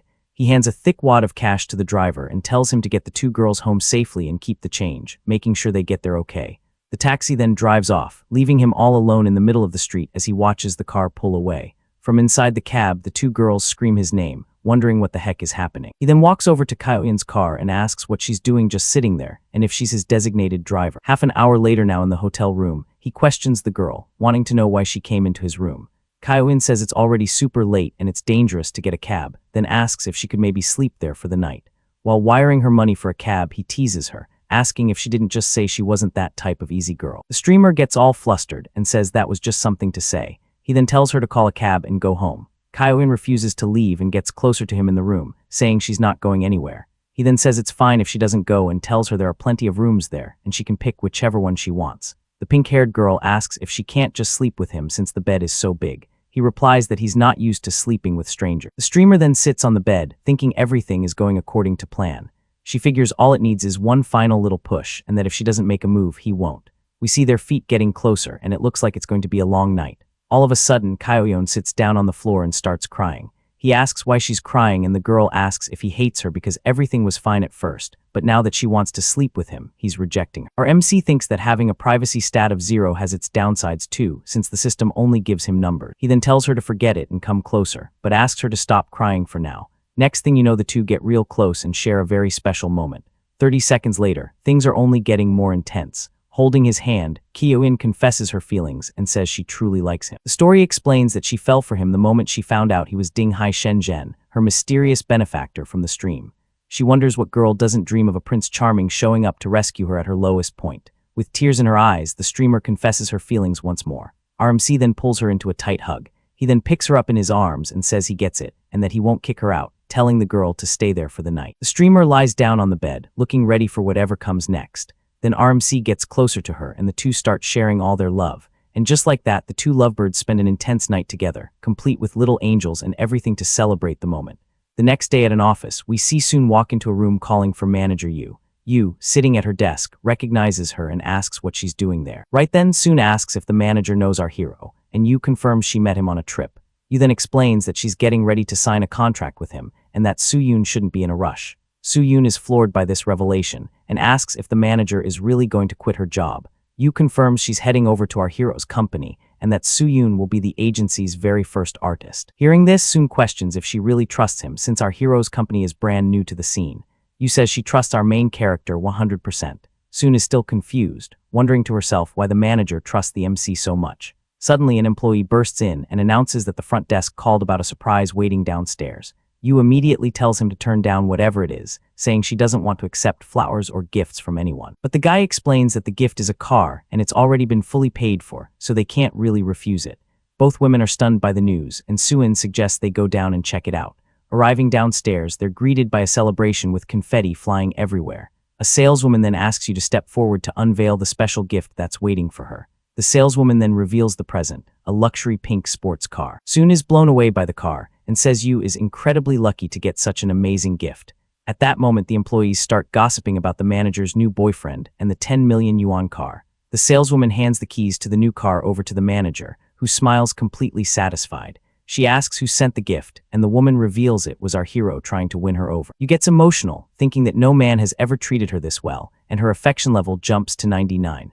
Back with our MC, the system notifies him of her affection level and gives him a special reward package. The screen shows a reimbursement card with a limit of up to 500 million and another very interesting item.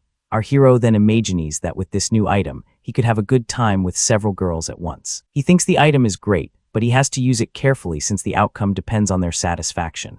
Then the system gives him another reward, an investment firm for him to manage. He looks over the requirements, an initial investment of 10 million and a minimum return of 10% per year, which is doable.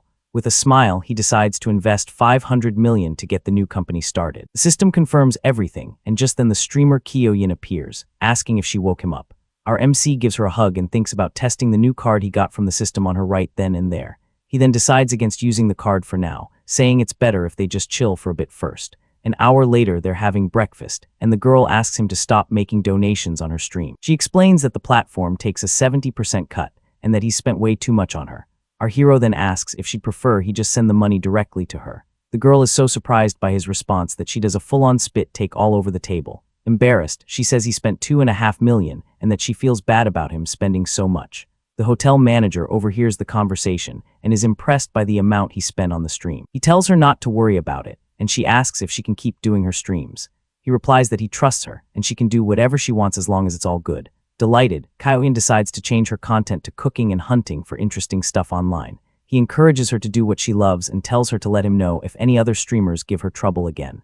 The manager approaches, and he asks to extend his stay at the hotel for 2 more months. Then our hero pulls out his credit card to pay for the new extended stay. The manager is shocked and questions if he really needs to stay in town for that long. At this, Kyoyin reminds him that the daily rate is 80,000, not just 80. With a smirk, our hero says her boss wouldn't be too happy to hear she's turning away customers. The manager argues that spending 4,800,000 for 2 months is a waste if he's not actually going to be there. Kyoyin eats a strawberry and finds it weird that the manager is so concerned about our hero. Curious about the situation, our MC decides to use the system to check her stats. The system screen shows that her beauty is at 90 and her friendship is at 80 with privacy at 0. The main character is shocked and wonders why her friendship level is already so high. The manager wonders if his look was strange, and if she might have given herself away by being too forward with him. This gets her thinking about the other women around the main character, and she starts to feel a little insecure. And even knowing he already has 2 other women in his life, the more she gets to know him, the stronger the pull she feels. Arriving at our hero's room, she dismisses the housekeeper, saying she'll personally take care of everything in there. This urge to look after him seems to be something powerful, and she feels an impulse to do things for him, like she's been possessed by the spirit of a very attentive Victorian governess. She even finds herself wondering what she would do if our young man asked for something more from her in that moment. Meanwhile, the main character notices the manager's interest and finds the whole situation amusing, but he can't say anything. He then tells her not to worry and to just carry on as he doesn't like things getting complicated. The manager agrees to do as requested and turns to handle the details of the paperwork. As she's leaving, a coworker finds her and asks why she has such a serious and worried look on her face. The manager then smiles and says that actually the client is very easy to deal with and hasn't caused any trouble at all. Her friend then complains that everyone is jealous of her and that she'll probably be dead last on commissions again. She continues to lament, saying it's really hard to find a whale of a client like hers who books for an entire week. The manager then smiles with an air of satisfaction, while her colleague encourages her not to get discouraged. The friend then gets closer and says that since her reservation ends today, the 2 of them can go rest together in the dorm. The manager then brushes off her friend, saying she needs to find the general manager to sort out a client matter. Her colleague is completely shocked by the news and asks if he's really going to extend his stay for 2 months.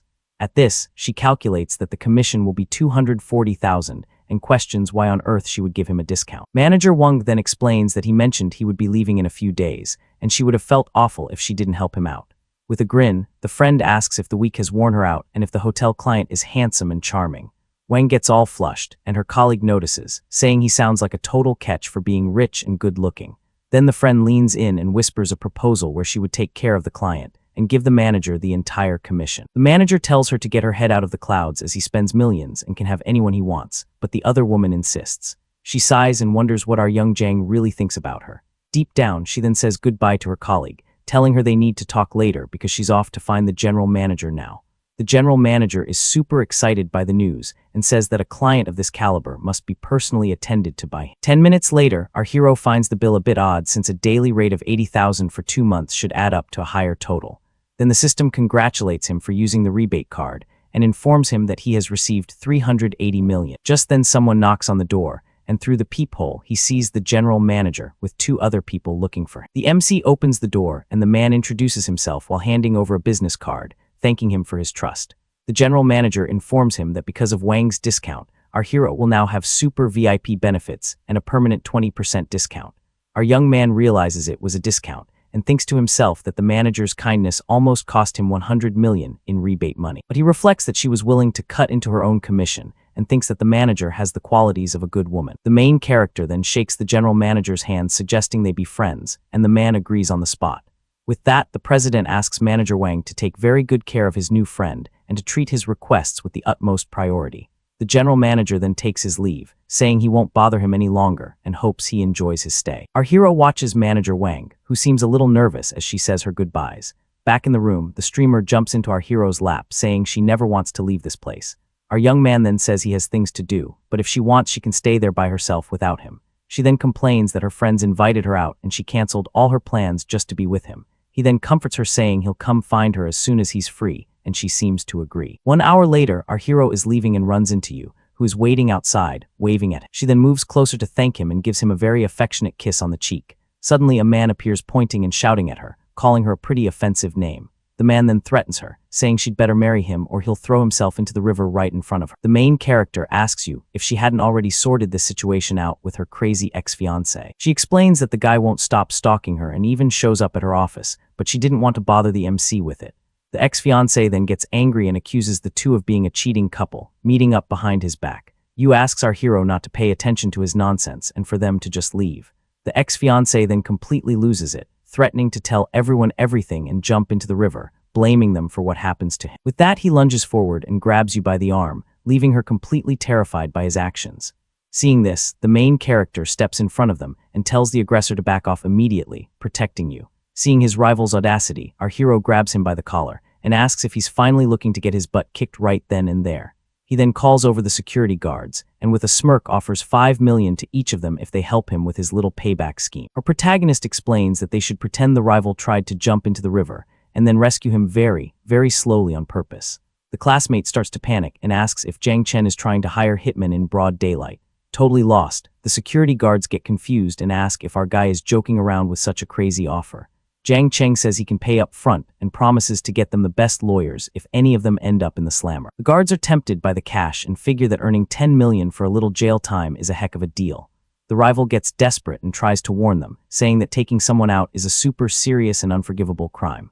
The guy tries to back away in fear, but the guards yell at him to just jump in the river already so they can get the job over with. He then confronts our hero, betting he doesn't have the guts to do anything, but Jiang Chen just smirks at him with contempt. Our guy then offers 100,000 on the spot and tells them to rough the dude up until he's out cold on the ground. One of the guards pulls out his phone and is shocked to see that the promised money actually hit his bank account. With the money in hand, the security guards go after the rival, who doesn't even stand a chance against the thrashing that's coming his way.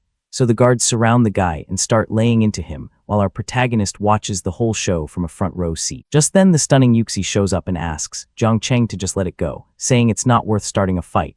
Our hero tells her not to worry because he's going to settle things once and for all. 5 minutes later, the guards thank him and offer their services for any future jobs. Jiang Chen tells Yushi that he's going to take care of that Zhang Yu guy, and she agrees with him. At that moment, the system detects our guy's emotion and rewards him with a private security company. He's thrilled because with a professional team, dealing with idiots won't be a problem anymore.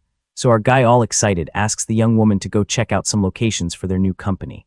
The woman is surprised and asks if he really has the energy for that after all the chaos, but he replies that he's not going to let some nobody mess up his plans, and the two head out. Soon after, they arrive at a huge, imposing building, the World Financial Center. Once in the office, he says the place is perfect for launching the entertainment company. She agrees, saying that with a few changes, they can start operating right away. With a mischievous grin, our protagonist invites the blonde to sit with him for a bit, The young woman then goes to the window and closes the blinds, making the atmosphere much more intimate. After that, she approaches him in a very provocative way and kneels in front of him, and the two of them enjoy the moment alone in the new office, getting much, much closer. Our hero plays dumb and asks what she's doing since he only invited her to sit for a bit. The girl then calls him a goofball and says if he keeps up the act, she's not going to talk to him anymore. She turns the tables and asks if he'd prefer her to sit on top of him to solve the situation. Our protagonist, with a smile on his face, replies that she can do whatever makes her happiest in that moment. With that, things heat up even more. He pulls her closer, intensifying the moment between them. The blonde seems to be really enjoying the situation, savoring every second of that special moment. He returns to his villa and the manager greets him, asking if he'd like dinner or a bath. The woman seems to have other plans in mind. Jiang Chen decides to have dinner first and passes on the bath for now, leaving the manager a bit surprised by his choice. The young woman is a little disappointed as she had prepared some new tricks to make her service even better than last time.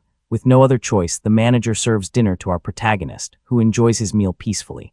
He then teases her, saying that today just wasn't her day to be so proactive, but that there's always a next time. The next day at a car event, he runs into his friend from the auction who greets him, surprised to see him there. Just then, another guy arrives with a stunning woman and greets the group who were chatting away. The blonde friend is stunned by the woman's beauty, commenting that her figure and body are like a movie star's. Our protagonist recognizes the woman as Zhou Ying and notices that she seems really sad to be there at the event. Suddenly, a creepy guy starts taking pictures of her from a low angle, and the woman gets super uncomfortable with the situation. The jerk even mocks her, saying that if she dresses like that, he can take whatever pictures he wants and there's nothing she can do about it. Our guy gets furious seeing this and the man's complete lack of respect for his childhood friend. So without a second thought, Jiang Chang charges the guy and lands a solid kick on him, sending his phone flying. In the middle of the negotiation, some guy stumbles in front of the car and hits the ground, yelling that his shot was ruined.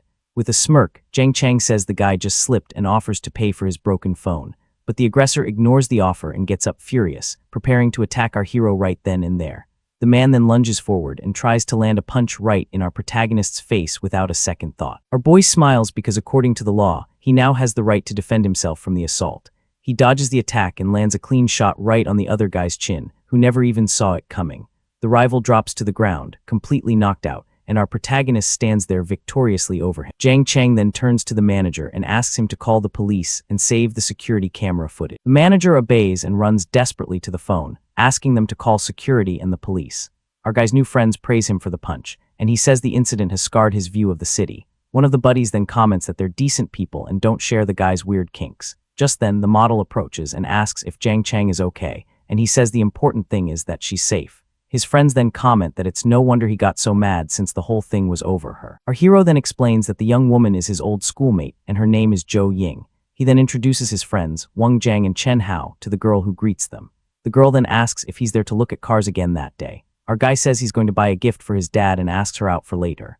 With that, she accepts the invitation and says she'll call after work, so he decides to look around. A friend asks if he's eyeing a supercar and a salesperson immediately approaches. The salesperson says the price is $2 million and our hero asks about the delivery.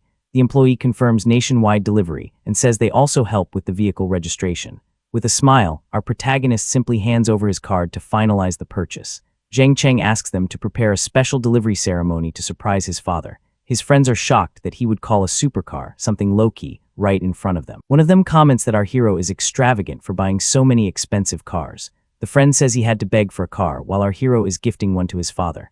After paying, he calls the girl over to leave, thinking about how she's the prettiest girl from their school. In the car, he asks if she's going back to school now that the vacation is over. The girl talks about her family's bankruptcy and how she now needs to work to support herself. She says she doesn't care about gossip because earning her own money is more real. Our guy says a beautiful woman like her shouldn't have money problems, but she replies that nobody ever explains how to get it.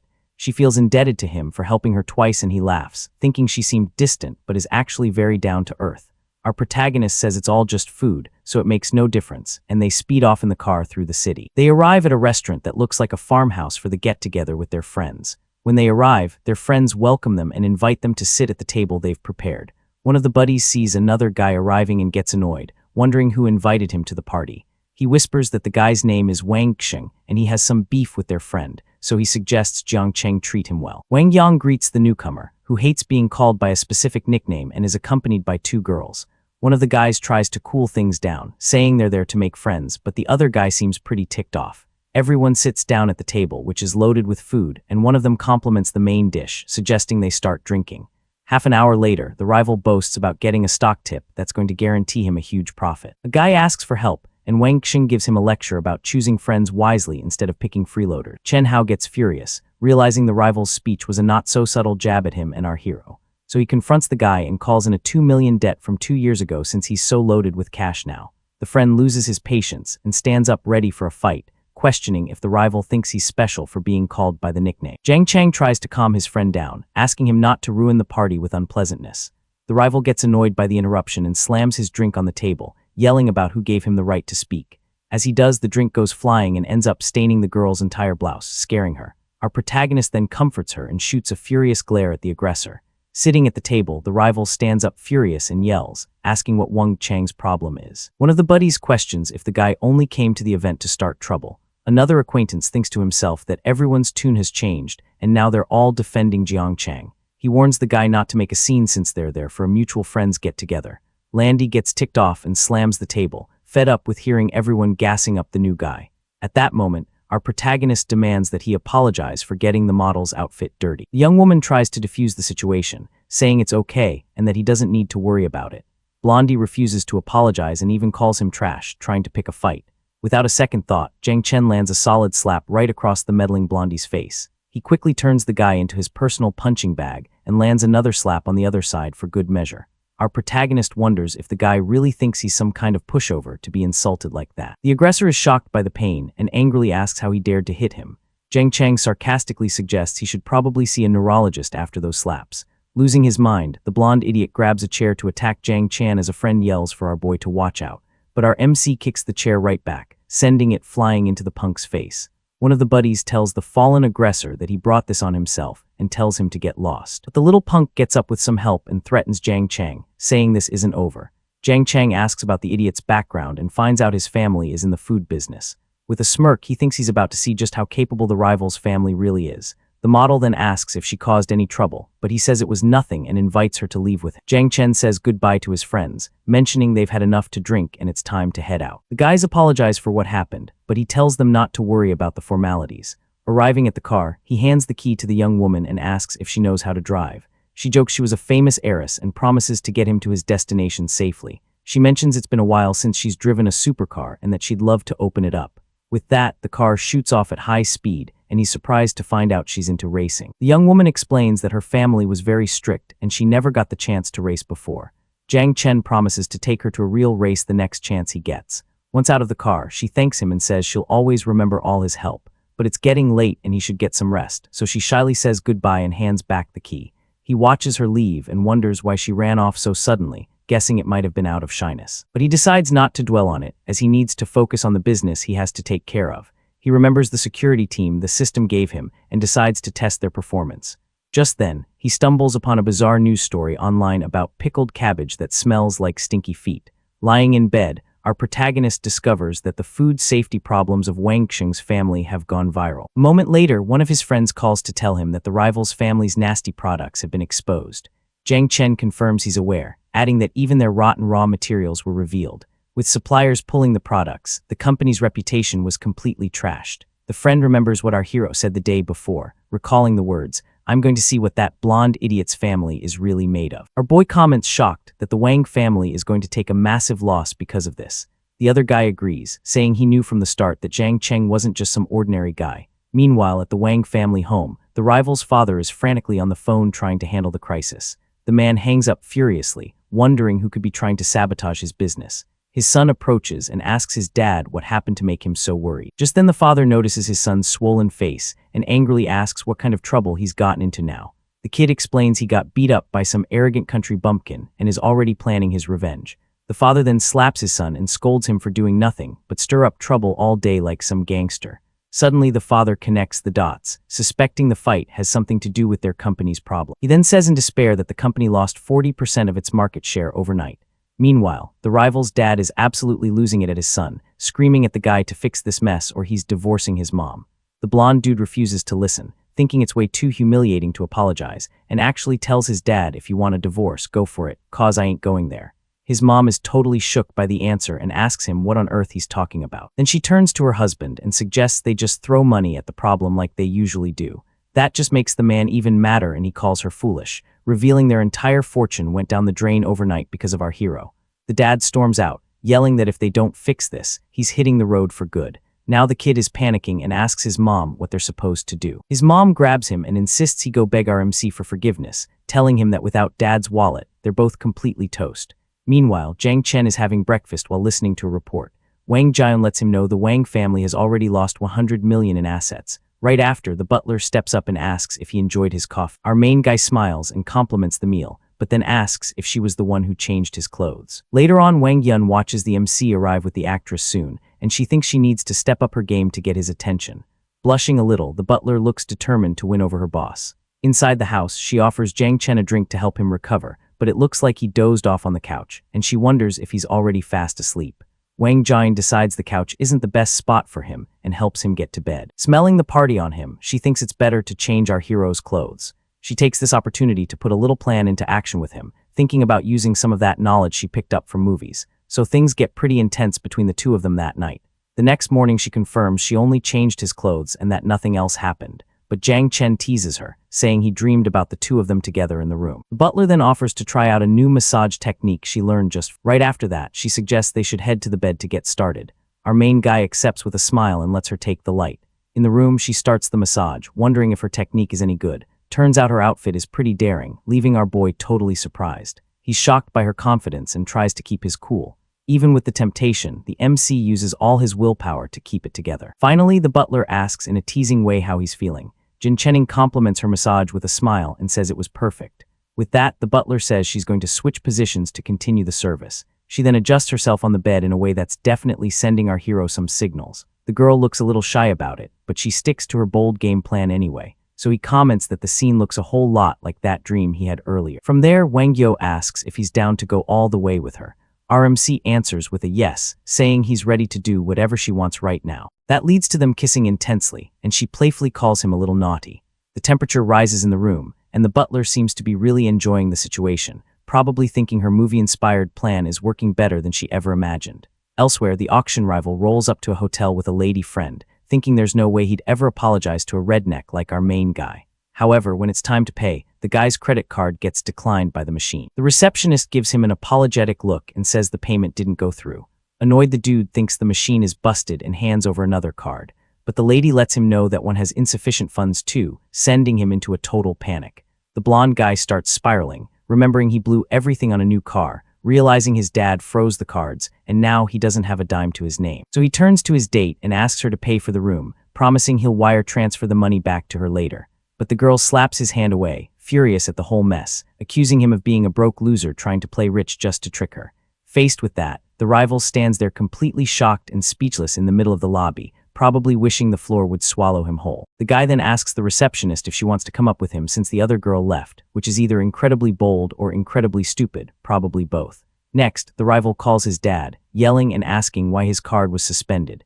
His dad tells him to clean up his own mess because the family is on the brink of bankruptcy thanks to him. Realizing how serious the situation is, the blonde guy decides to look for his friends, Wang Yang and Chen Hao. He then calls the guys who pick up and ask what their brother Chang wants. However, his friends are at a pool party, and one of them questions why he's even asking for help. The rival swallows his pride and sends a message admitting he was wrong and begging for help. One of the friends is shocked by the apology, and the rival asks for help getting in touch with Jiang Chen. The friend named H. Wang says he can ask but can't promise anything, and the rival thanks him profusely. The other acquaintance asks if H. Wang is really going to help him since our hero has it out for him. H. Wang replies that even if our protagonist forgives him, the guy's family is already done for. Soon after, H. Wang calls someone and invites them to a club called TEX that night. Next, he's seen in a bathtub texting a girl and inviting her to come along too. Later at 7:03 in the evening, our protagonist arrives at the club and is greeted by the guys. The girl thinks to herself that everyone mistook her for Jiang Chang's girlfriend and she kind of liked it. The group is then welcomed into the club, and one of them asks what the plan is for the night. Our protagonist then orders 3 bottles of some top-shelf stuff along with snacks and fruit. The club manager approaches and asks if Jiang Chang needs a crew to liven up the party. However, one of the friends calls him out for being clueless since our boy brought his wifey along to have a good time.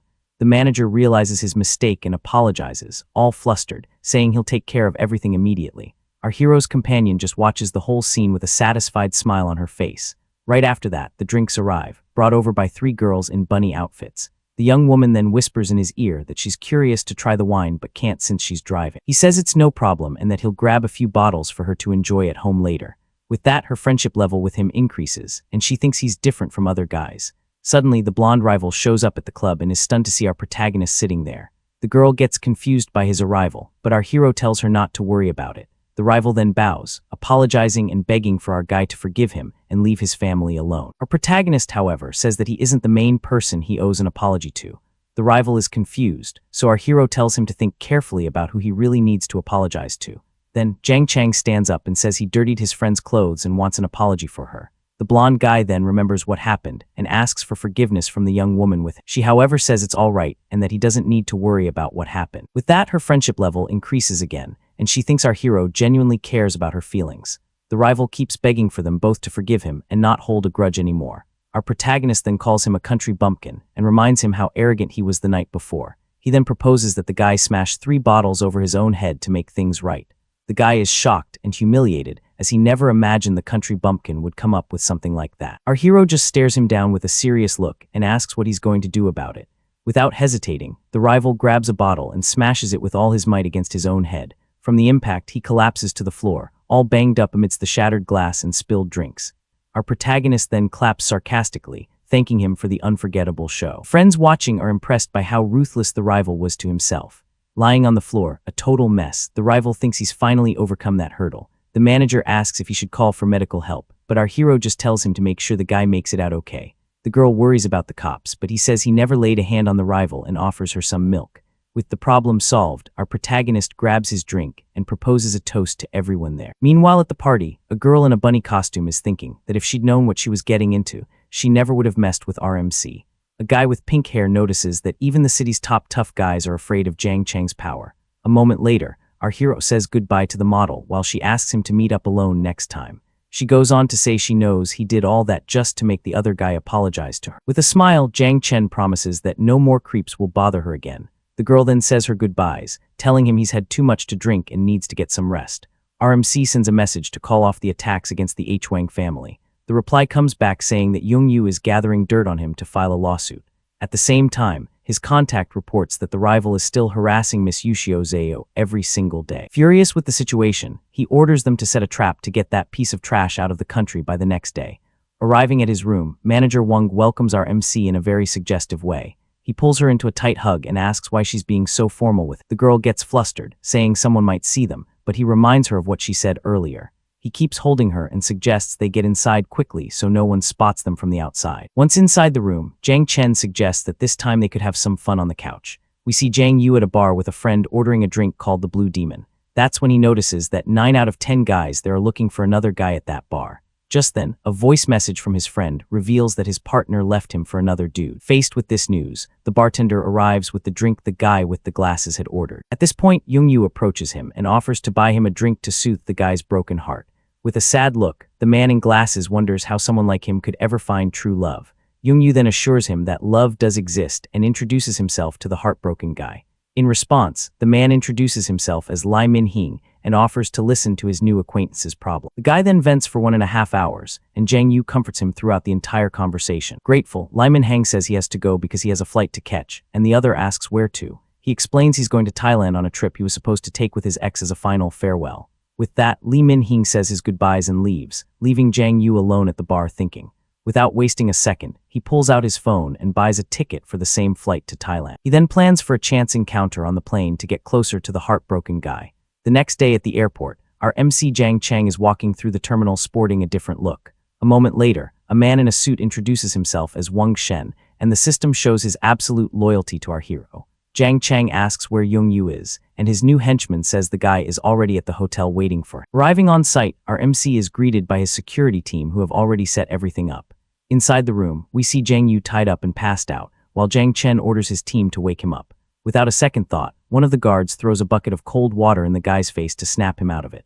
The rival wakes up soaking wet, and with a sly grin comments that he's into this kind of rough play. At this, our MC questions him about why he's still obsessed with Yushio. Upon seeing our hero, the guy is shocked and asks what he's doing there and what he wants with it. Losing his patience, our MC kicks the chair hard, knocking his rival to the floor without a shred of mercy. He then steps on his fallen rival and reminds him that the next time they met, he would shut him up for good. Desperate, the guy begs him not to do anything reckless because taking someone's life is against the law. With a cruel smile, Jang Chang says that in Thailand, people accidentally overdose every single day. The rival panics and swears he'll never bother Yushio or anyone else again, begging for his life. With that, our hero orders Wang Sheng to take all the guy's money, his phone, and his documents, leaving him with absolutely nothing. He challenges him to get back from Thailand with nothing, and if he manages it, he'll consider it fate and leave him alone. And so the rival is left in nothing but his underwear, shivering from the cold, while a girl records the whole thing on her phone. Walking away from there, our MC remembers he still hasn't signed for the stocks he got from the system and decides to head to Henshin Co. to take care of it. Right after that, a guy walks up to Jang Chang and introduces himself as Mario, a total big-shot shareholder from the Henshin company. Our main man shakes his hand, and this new acquaintance invites him to his office so they can talk business properly. Once they're inside, Mario hands over the contract, and the system does its thing, analyzing the guy and showing his friendship status with our MC. Since they have a total ride-or-die bond according to the system, Jang Chang doesn't sweat it and signs the papers for his 20% stake. After the business is done, Mario invites him to check out the local nightlife, but our guy turns him down, saying he's already got other plans for later. So Mario says his goodbyes and tells the kid to give him a buzz if he ever needs anything down the road. Back in the car, our MC tells the driver to take him for a spin around the city so he can get a feel for the place. They end up at a night market, and Jang Chang starts diving into the local street food scene. While he's enjoying his snacks, he hears a little girl crying for her mom and notices she's in a tight spot because of some shady-looking character. He doesn't waste a second and orders his bodyguard, Wang Sheng, to go save the little girl immediately. Without hesitating, his bodyguard charges at the guy and takes him down with a perfectly aimed kick to protect the kid. The bodyguard keeps the troublemaker pinned to the ground while the little girl watches the whole thing, looking completely spooked by the chaos. Our guy walks over to the kid, asks for her name, and tries to find out where her parents are at that moment. The little girl named Annie thanks him and says she ran away from her mom because she really wanted some raw marinated octopus, but her mom said no. Because of that, he asks if she remembers her mom's phone number so they can get in touch with her. Our MC pulls out his phone, and the little girl taps in the number so he can give her mom a call. A moment later, Annie's mom shows up and gives the girl a piece of her mind for running off, which makes the little one start crying and saying she's sorry. Seeing her daughter in tears, the woman softens up and comforts her, saying she's not going to get in trouble and telling her to stop the waterworks. The mom introduces herself as Anjin and thanks him for the help, but our MC warns her that she needs to keep a closer eye on things. And Anjin agrees and thanks him for the wake-up call, saying she'll be way more careful from now on. Then little Annie steps up and begs Jang Chang not to blame her mom, saying it was all her fault for being a brat and not listening. Our guy just smiles at the girl and tells her to listen to her mom and not throw any more tantrums in the future. Seeing how things played out, the mom offers him a ride home and invites him to dinner as a way to say thanks. Jen Cheng turns down the offer, saying he's pretty busy, but she insists and asks where he's from. She's thrilled to find out he's also from Chengdu and asks for his contact info while the system pulls up all her details. They swap numbers and say their goodbyes with little Annie waving goodbye to our MC. As they're walking away, and Jin's bodyguard asks if he should dig into Jang Chang's background, but she shuts it down immediately. She explains that it's better not to go snooping behind people's backs, especially since he clearly isn't just some average Joe. The next night our guy gets home and his parents greet him, asking about all the stuff he bought. Jang Chang hands over a pricey watch to his dad, who calls him a smart aleck for flexing his money like that. Right after Jang Chang gives his mom a luxury handbag, and she's absolutely over the moon with the gift. She praises her son's great taste, saying the bag is gorgeous and way better than any of the stuff his father ever buys. The dad tries to take some credit, saying the kid got his good taste from him, and then asks how much the watch actually cost. Our guy tells a little white lie, saying it was 100,000 because his dad would probably flip his lid if he knew the actual price. His mom tries to play matchmaker and set him up on a date, but Jang Chen turns her down and says he's heading back out to the city. His parents watch him leave, feeling all proud about how much he's matured and how fast he's grown up. The mom, however, gives the dad a hard time for his lame comment that totally ruined the vibe of the moment. Once he's out on the street, our MC sees a huge crowd gathered around a seriously beautiful girl. He hears the name Zhou Ying and stops to look, wondering if she's actually who he thinks she is.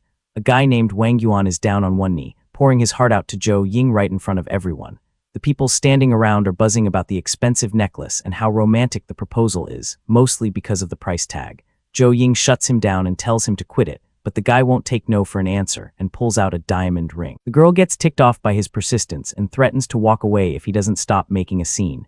Because of that, the guy snaps his fingers and calls in some backup for his crazy plan. Suddenly, a bunch of people show up with signs and flowers, putting pressure on the girl to just say yes. Seeing the drama unfold, the system triggers a special mission for Jiang Chang with two choices: be a spectator and earn some fruit. Jiang Chang chose option 2, and the system is practically begging him to spend money with a spending multiplier card. But instead of pulling out his wallet first, our boy does something nobody expects. He walks over and starts picking wildflowers from a nearby planter like a budget florist with zero overhead. Meanwhile, Wang Yan is still down on one knee with his expensive bouquet and ring, completely unaware that someone is about to make him look like a fool. Keep your eyes on this moment because the next few panels are about to be genuinely historic. Jiang Chang walks straight up to Zhao Ying with a single wild flower and says, "Hey, beautiful. If you're not into roses, maybe these are more your style." The crowd goes absolutely ballistic. People are screaming that someone is trying to steal the girl, while others are roasting his wilted weeds compared to Wang Yan's expensive bouquet. The disrespect is immeasurable, and the audacity is off the charts. Wang Yan starts clowning on him immediately, waving that ring around saying, "Buddy, picking up girls costs money. You can't even afford a bouquet and you're trying to play interceptor."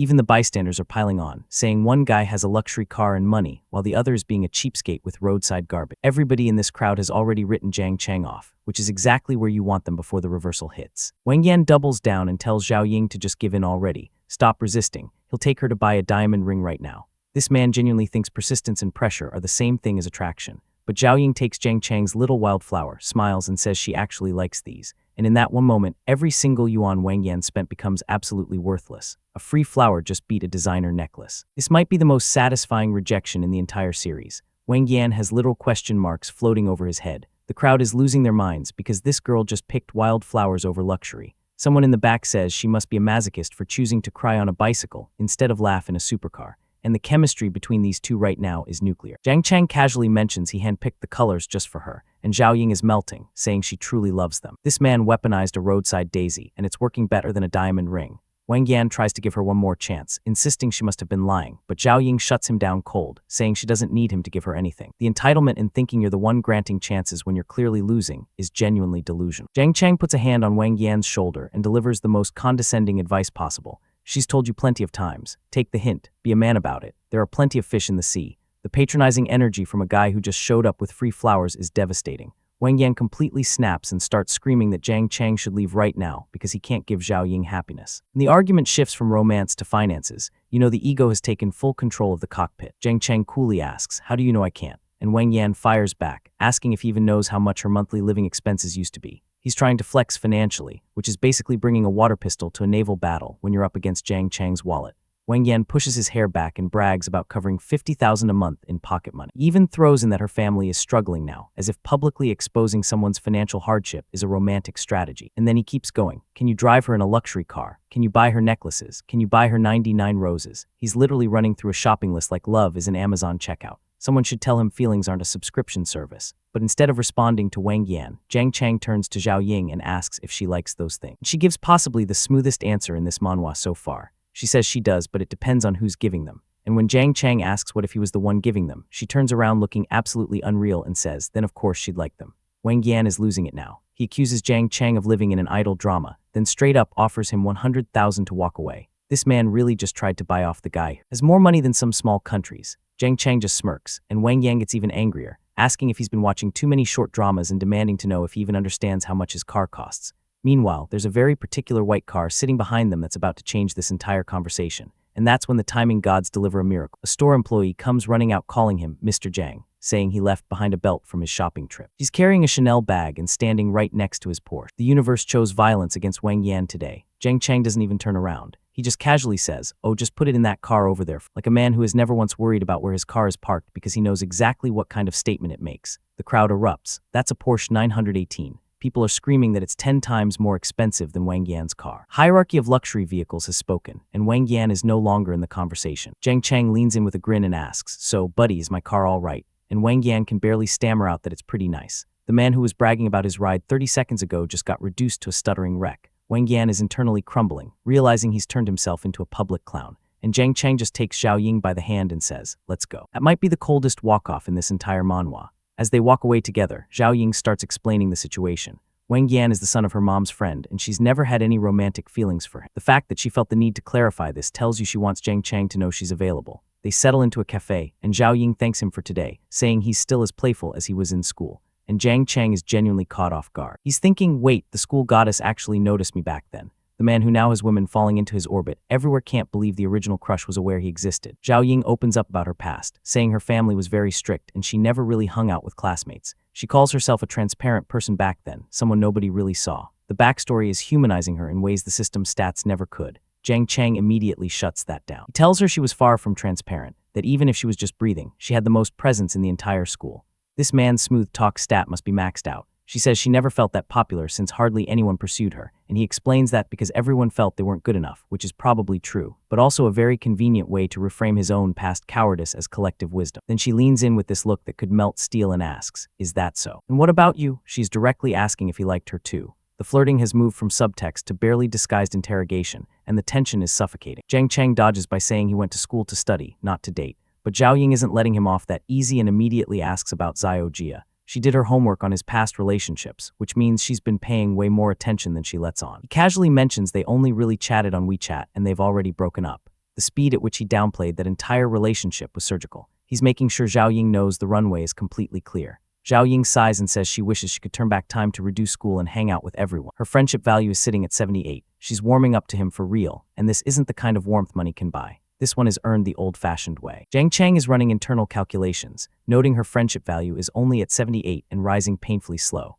He realizes money doesn't move the needle much with someone like Zhao Ying. She's genuinely harder to win over, which ironically makes her more interesting to him. And right on cue, the system drops a limited-time mission. Option 1. Buy Zhao Ying a gift and get 5 shopping rebate cards worth up to 500,000 each. Option 2. Walk away and receive 1 Iron Rooster figurine worth less than $10. The system really knows how to make the right choice obvious. Jiang Chang doesn't hesitate for a single second. The system is basically paying him to take a girl jewelry. Shopping, he's thinking this is less of a mission and more of a cheat code for dating. So he grabs Zhao Ying's hand and walks her right into what appears to be a Cartier store. No warning, no build-up, just a direct escort into 6-figure territory. And Zhao Ying's brain has completely short-circuited. She's internally screaming that Jiang Chang is holding her hand. Not the jewelry, not the store. The hand-holding is what broke her. The priorities tell you everything about where her heart is heading. The sales associate greets them, and Jiang Chang doesn't browse, doesn't compare, just points at the poster display and says, "Show me that one." Shopping with him is like watching someone speedrun a mall. The associate pulls out the Panther collection piece, a necklace set with a sardonyx garnet and 19 brilliant cut diamonds. She's describing it like a museum exhibit, but Jiang Chang is looking at it like it's a keychain he's about to impulse buy. He turns to Zhao Ying and asks, "Do you like it?" And she's genuinely flustered, asking if he's really asking her opinion on a piece of jewelry that probably costs more than her apartment. He reminds her she said she'd like whatever he gave her. She tries to backpedal, saying she was only joking because of the situation earlier, but Jiang Chang hits her with, "I'm not joking, I'm being very serious." The man locked onto that promise and is refusing to let go. Zhao Ying tries to pump the brakes, saying their relationship hasn't reached the gift-giving stage, but Jiang Chang casually says, "This is just a small thing between classmates, no different from a keychain or a sticker." A diamond necklace is a sticker now. The man has lost all sense of normal pricing. And then we get the close-up of Zhao Ying wearing that necklace. The way the gold sits against her skin, the way her hair falls over it, the artist knew exactly what they were doing. She's checking herself in the mirror, and even she can't deny it looks incredible. Jiang Chang tells her it suits her perfectly, then turns to the staff and says, "Wrap it up, along with the watch and everything else." This man just said, "Give me the whole display case." Zhao Ying immediately protests that this is too much, and when the sales associate nervously announces the total comes to 1 million, the room gets very quiet. Everyone is waiting to see if this guy is actually going to follow through. Jiang Chang just looks at the staff and says one word, "Wrap." The associate immediately starts wrapping everything because that level of nonchalance about $1 million purchase is not something you question. The staff are gossiping while wrapping everything up. One says, "$1 million looks like pocket change to this guy." Another says she's jealous because he picks the expensive stuff happily while the girl looks reluctant.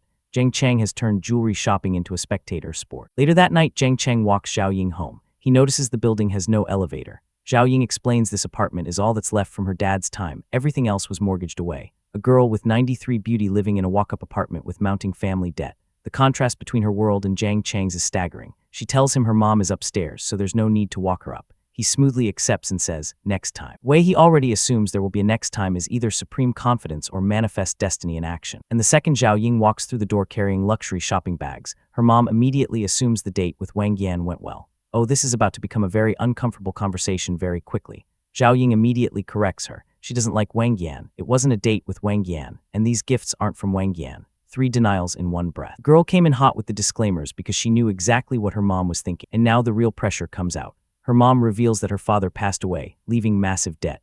They're constantly on the run from creditors, and the Wang family has offered to clear the debt if Zhao Ying marries Wang Yan. So this isn't just a matchmaking attempt, it's a financial rescue plan disguised as romance. Mom admits she doesn't even like Wang Yan either, but says the two families know each other well enough that she's at ease with the arrangement. She's not selling her daughter out of cruelty, she's doing it out of desperation, and that makes the whole situation infinitely sadder. Zhao Ying fights back, saying she's been looking for a job and she'll figure something out. She starts to bring up something about Wang Yan's past behavior, but the look on her face tells you whatever she knows about him is ugly enough to stop a wedding. Her mom fires back, asking how long it would take working to pay off millions in debt. She even acknowledges Wang Yan isn't a good person, but says he's promised to change. A mother knowingly pushing her daughter toward a bad man because the debt is that crushing. This family needs Jiang Chang's system more than he does. Zhao Ying firmly says she won't be with Wang Yan. Before the argument can continue, her mom suddenly notices something new. Her eyes lock onto something around her daughter's neck, and the interrogation is about to shift targets entirely. Mom spots the Cartier necklace and goes full detective mode. Classmate gave you that. What's your relationship?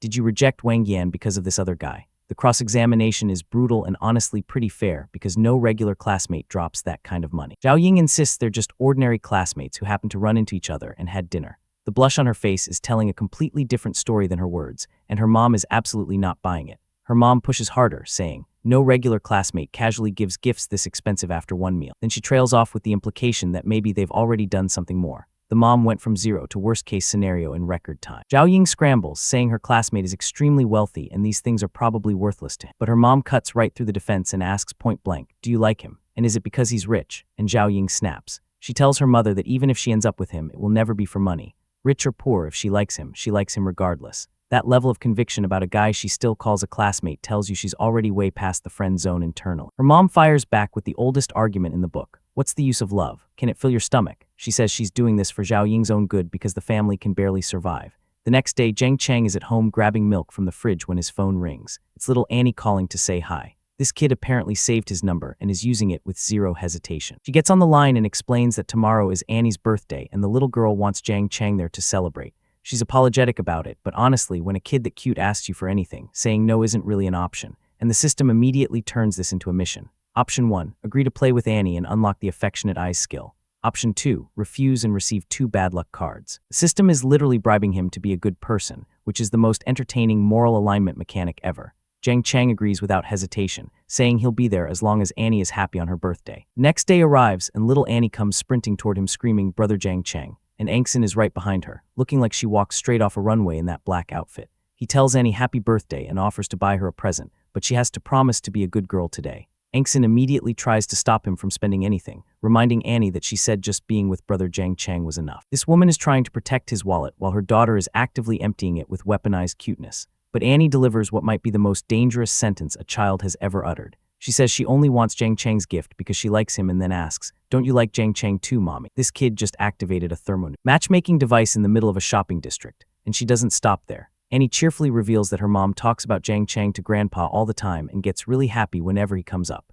Angson is desperately trying to shut this down, but her daughter has become an unstoppable intelligence leak. Angson immediately does damage control, saying she only mentioned Jiang Chang and Annie to her father, and please don't get the wrong idea. The blush on her face is telling a very different story. Remember how her privacy value is 0. The mystery around this woman just keeps deepening. Jiang Chang just smiles and tells her it's all right, calling her sister Angson. The gentleness in his voice is the exact kind of thing that makes women forget they were embarrassed 3 seconds ago. And they're off running to buy a birthday present, with Annie leading the charge and Angson chasing behind them. 3 of them together genuinely look like they belong on a family portrait. And Angson is standing there with both hands on her blushing face, completely overwhelmed. This woman who has bodyguards and apparently runs a company has been emotionally dismantled by one nice guy being kind to her kid. They end up at what looks like a prize game area, with Angson holding a teddy bear and Annie clutching another one. A bystander literally says, this family is so happy. They've been mistaken for an actual family, and honestly they look more convincing than most real ones. The crowd around them is gushing that all 3 are incredibly good looking. One girl literally says she wants to have babies now, but only if her husband is as handsome as that guy.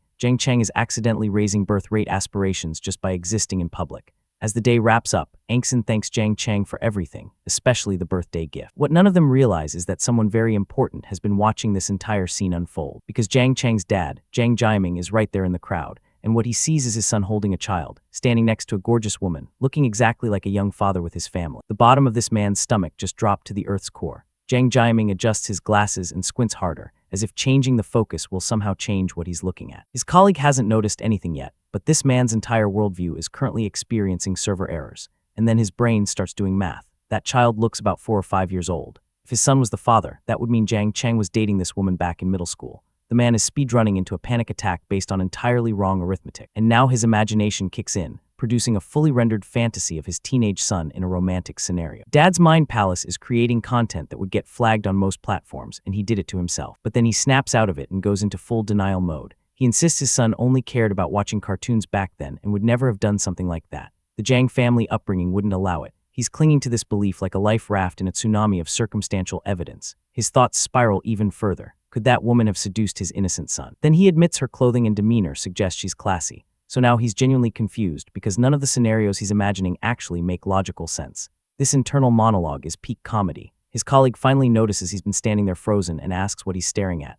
Jiang Jiaming is about to either have to explain this or pretend nothing happened, and neither option is great for his blood pressure. But before he can respond, his colleague spots Angsin and calls out to her. The name he uses tells you this isn't some random woman. She's apparently someone this business associate knows personally. Angsin turns around and the colleague addresses her formally, asking if she's having dinner. She casually says she came here with her daughter. The colleague is treating her with obvious respect, which means she's not just wealthy, she's connected. Jiang Cheng turns around with a look of genuine surprise. The fact that his dad is standing right there at the same place on the same night is the kind of coincidence that only happens in manhwa and extremely poorly planned family outings. Father and son lock eyes. Jiang Cheng asks what his dad is doing here, and his dad says he was discussing a project. The tension of being caught playing family with a beautiful woman and her child in front of your own. Father, Jiang Cheng casually explains he was just playing with them. Dad looks even more confused because playing with a beautiful woman and her kid is exactly the kind of understatement that raises more questions than it answers. And then Angsin steps forward and introduces herself to his father with perfect composure. She says she's heard Jiang Cheng mention him often and promises to bring Annie to visit sometime. She's calling herself by first name, addressing him as uncle, and already scheduling family visits. The dad's brain is shutting down in real time. Jiang Jiaming's mind is reeling. His son talks about him to this woman. She wants to visit their home. Every piece of information is confirming his worst theory while simultaneously making zero actual sense. His colleague beside him is equally stunned, and now Jiang Jiaming has entered full protective father mode. He's internally declaring that if this is what he thinks it is, he will do everything in his power to prevent this woman from getting closer to his son. The man is preparing for war against a relationship that doesn't even technically exist yet.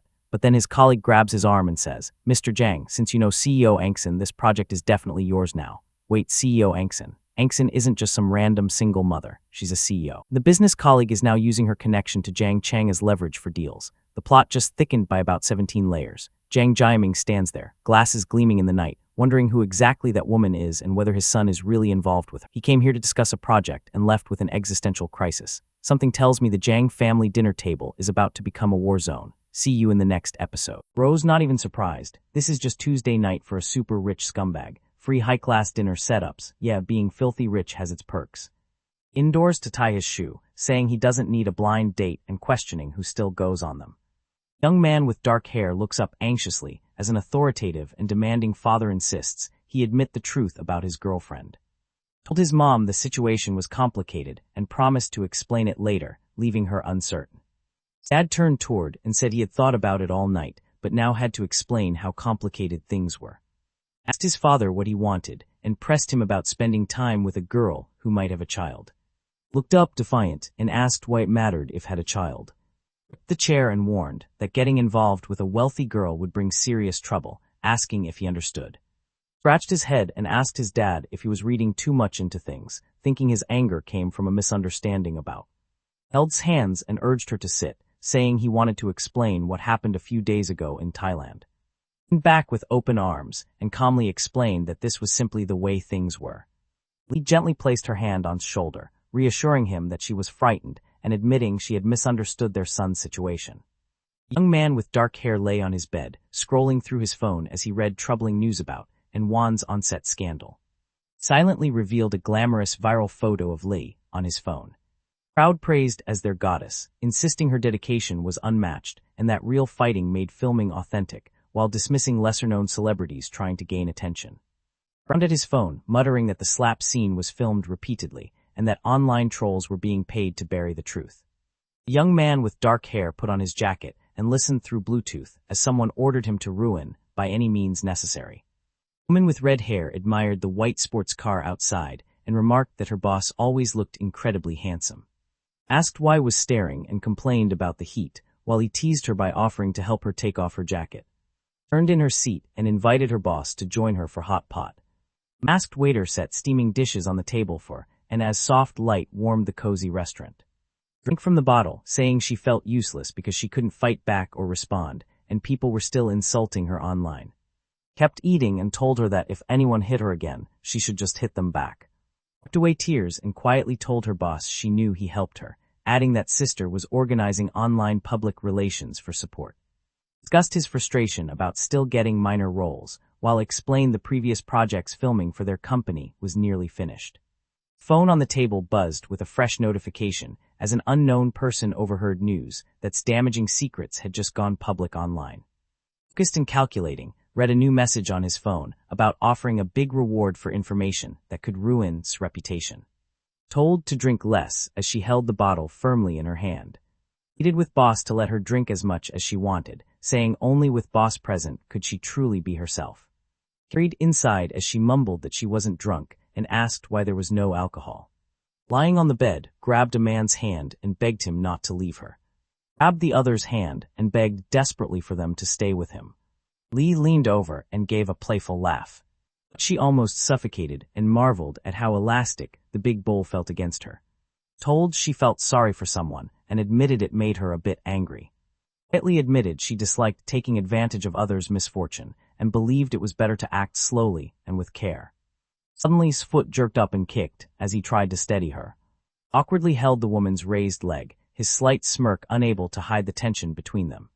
Rubbed her stomach, muttering that even asleep, they stayed restless, and she would just deal with it later. A hand rested tensely on his knee, the closeness thickening the tension between them. Kissed softly, their closeness deepening as glowing flowers framed the moment. Looked up, her cheeks flushed and sweat beating as distress her.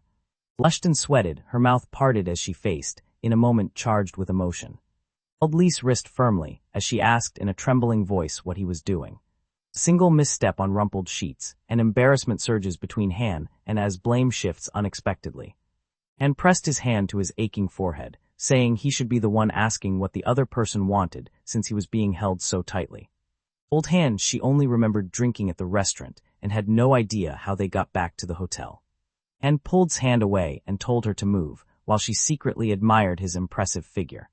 Sat on the bed, her cheeks flushed, as she admitted she must have lost control after drinking too much. Han lay on the bed, saying his headache was unbearable and suggesting they sleep early, while insisted he rest without her.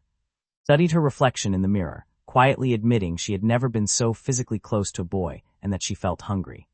Stared at her phone, blurting out that something on the screen had completely caught her off guard. Showed Han her phone, asking how so much damaging information about another woman could have been exposed overnight. Blushing and playful, asked her boss if he might be behind what just happened. Han sipped from his cup and replied with a confident question about whether Star City Entertainment truly lacked influence. Sandwich in hand and cheeks flushed, shared how grateful she felt for her boss's support and wondered how she could ever repay him. Assured her boss she would do her best in filming and promised to become popular again to repay his kindness. And sat back with a smile, stating they needed to intensify their efforts because the current negative information wasn't enough to ruin her career. Quietly explained to Han that her boss spent a significant amount to help her, even going so far as to attack a famous star. Whispered that the boss's financial power frightened her. Teased over breakfast, saying he was only messing with her, while nervously warned him not to speak so carelessly. And sat back with a relaxed smile, mentioning that his companions had never joined him before and seemed unusually anxious. Explained to Han that staying composed just meant making sure the dough was thick enough, no matter how awkward things seemed. 3 people sat at a conference table, and Song explained that their follower count had plummeted while the comments turned unexpectedly hostile. Buried her face in her hands as her agent reassured CEO that a rival must have orchestrated the sudden scandal. Song, a stern CEO and authority figure, leaned forward and questioned Han about why he attacked a supporting character, asking if was involved. A woman with short reddish hair pressed her hand to her chest, insisting to CEO that Wan couldn't possibly be involved.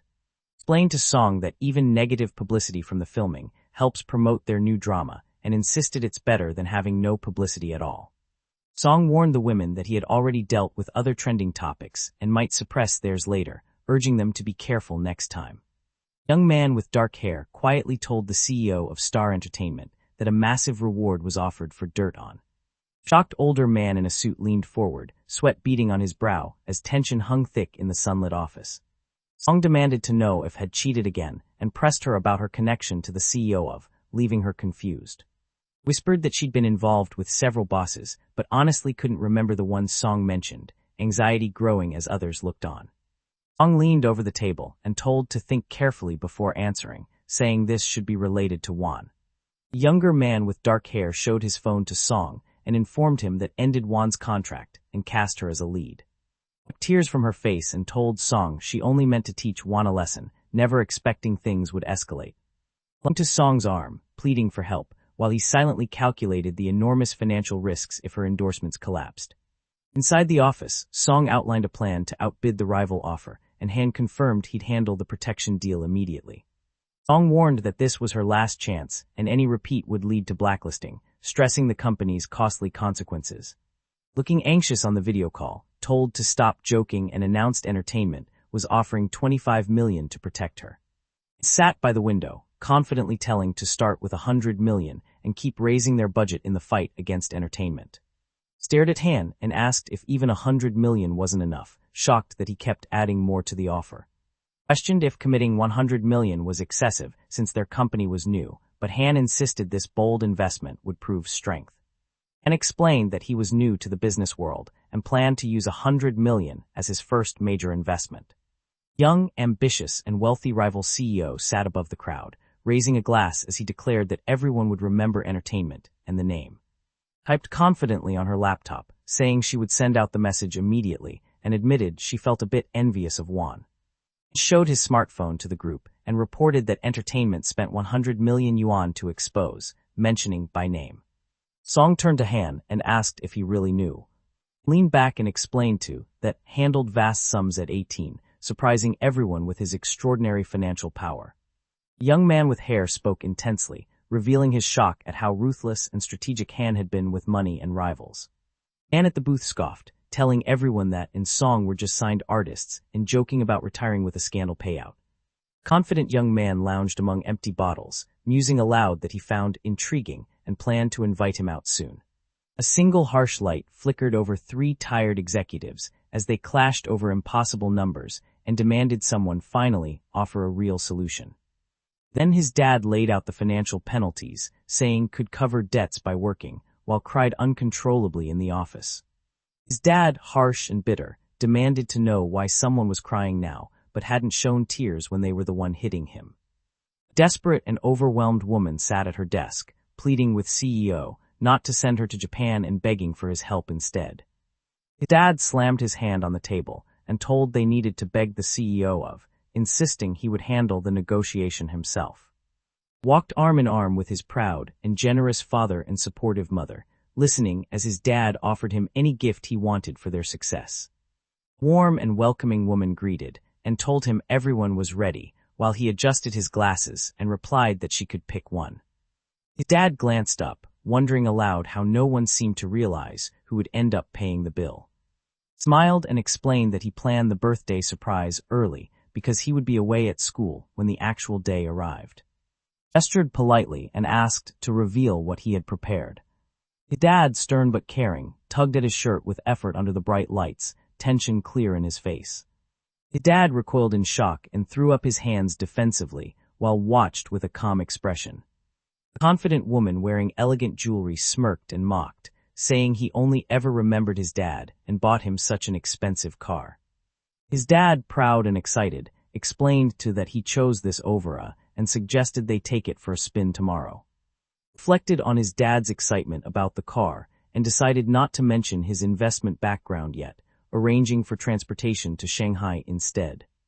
Supportive and enthusiastic photographer, encouraged to keep up the good atmosphere and offered to take a family photo for him.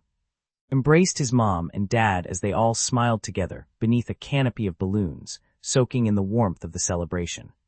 Told her work situation had changed, so she needed to return to Shanghai early and would postpone their meal until he visited. Told his dad he needed to go to Shanghai the next day, glancing at his phone as his mom listened quietly beside them. His dad smiled gently, saying he was surprised wanted to leave so soon since they had just planned to go running together tomorrow. His mom gently squeezed his dad's arm and reassured him she would support whatever decision he made, even joking about running away together. The thoughtful young man with dark hair smiled to himself as he thought that his mom always managed to keep his dad in check. Walked away with his backpack as let out a frustrated sigh by the stairwell. Suddenly, an unidentified man grabbed from behind just as she bent down to pick up her pink bag, and she cried out in alarm. Still bent forward with her pink bag, demanded to know how could have done this. Smiled softly, picking up both bags as he explained he couldn't bear to leave and wanted to go along. A determined businesswoman gestured toward, remarking with mild frustration that she couldn't believe there was talk of another vacation already. Told the masked man they had some work to do and joked that their friendship score meant they were basically dating, hoping for a special reward. Pulled his arm as she teased him about staring, and he replied that he couldn't help it because she looked so good, making her smile. A confident woman in workout clothes strode forward, telling the group it was time to go. Airplane glided across the clear sky, leaving a silent trail behind. Someone asked Jo what was wrong as she sat trembling in her chair. Gently held his hand, reassuring her that her old problem would pass soon and telling her not to be afraid. His mom thanked and assured him she was fine, her cheeks flushed with embarrassment. Kissed, catching her off guard as she blushed, and whispered his name in disbelief. Leaned in and kissed, their feelings finally breaking through as floral patterns bloomed softly around them. A polite flight attendant leaned over and asked if the shocked young man with dark hair would like a hot towel. Teased about kissing on the plane, while she nervously reminded him someone might see them. His mom leaned sleepily on his shoulder, telling him she wanted to nap because she felt a little dizzy, and gently encouraged her to rest.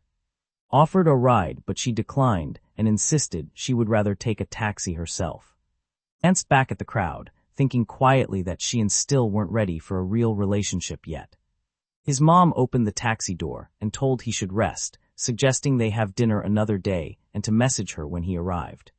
Stood with his hands in his pockets, quietly deciding it would be best to let things move at their own pace. A considerate and polite caretaker greeted and let him know dinner and water were ready, and he replied that he would shower first because he felt exhausted.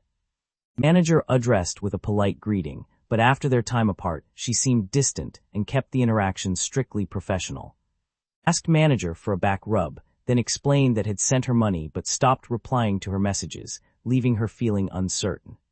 A conflicted and emotionally vulnerable woman pulled open her shirt, revealing her chest, while privately admitting she couldn't understand why she remained infatuated with Mr.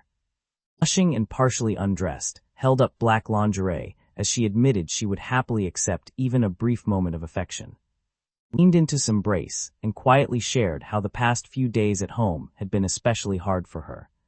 Still, a woman with flushed cheeks and wet hair relaxed alone in a steamy bath filled with flowers. A hotel manager wrapped in a towel leans against the door, her face flushed and body trembling in the quiet aftermath. Moments later, embraces manager from behind as she urges him to eat, but he teases her that the night is still young. Scooped manager into his arms, teasing her about whether his earlier performance looked tired as she blushed in surprise. Carries manager as she admits softly that she was wrong and tries to explain what she really meant. Manager gasps in pleasure, her hand gripping the sheets as she lets out a breathless laugh. Still sitting on the edge of the bed, manager worried aloud about sleeping until the afternoon and how she would explain her absence to the staff. Manager buttoned her shirt and thoughtfully remarked that it was up almost all night yesterday. Lay close to manager in bed, admitting he hadn't done any work yet and offering to arrange lunch as she reassured him. Smiled invitingly, telling her she should forget work for now and come back to bed with him. Manager whispered that it wouldn't be good if someone saw them, but told her he thought it was normal for them to sleep together. Manager, flushed and anxious, pressed close to and asked if she was now his girlfriend. Leaned over manager and told her that if she wanted to be his girlfriend, then she already was, leaving her flustered and confused. Smiled warmly and explained that as long as she wanted to stay by his side, she was his girlfriend, otherwise she wasn't. Manager, still flushed, asked if he felt even a little affection for her.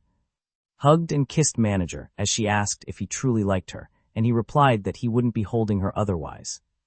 Manager kissed, quietly asking him not to bring other women when he called for her in the future, promising she would serve only him. Walkie-talkie crackled as someone called for manager, saying her client's car had arrived, and she needed to handle it right away. Manager held his arm and told him they should go unload the car first. A polite delivery man told the car had been delivered and asked him to sign the confirmation, so took the form and signed. Several men in blue uniforms swung open the shipping container, and one of them exclaimed that it was his first time seeing such a cool car. A crowd gathered around the 918, as pointed out its luxury and guessed the owner must be wealthy, wishing he could sit inside.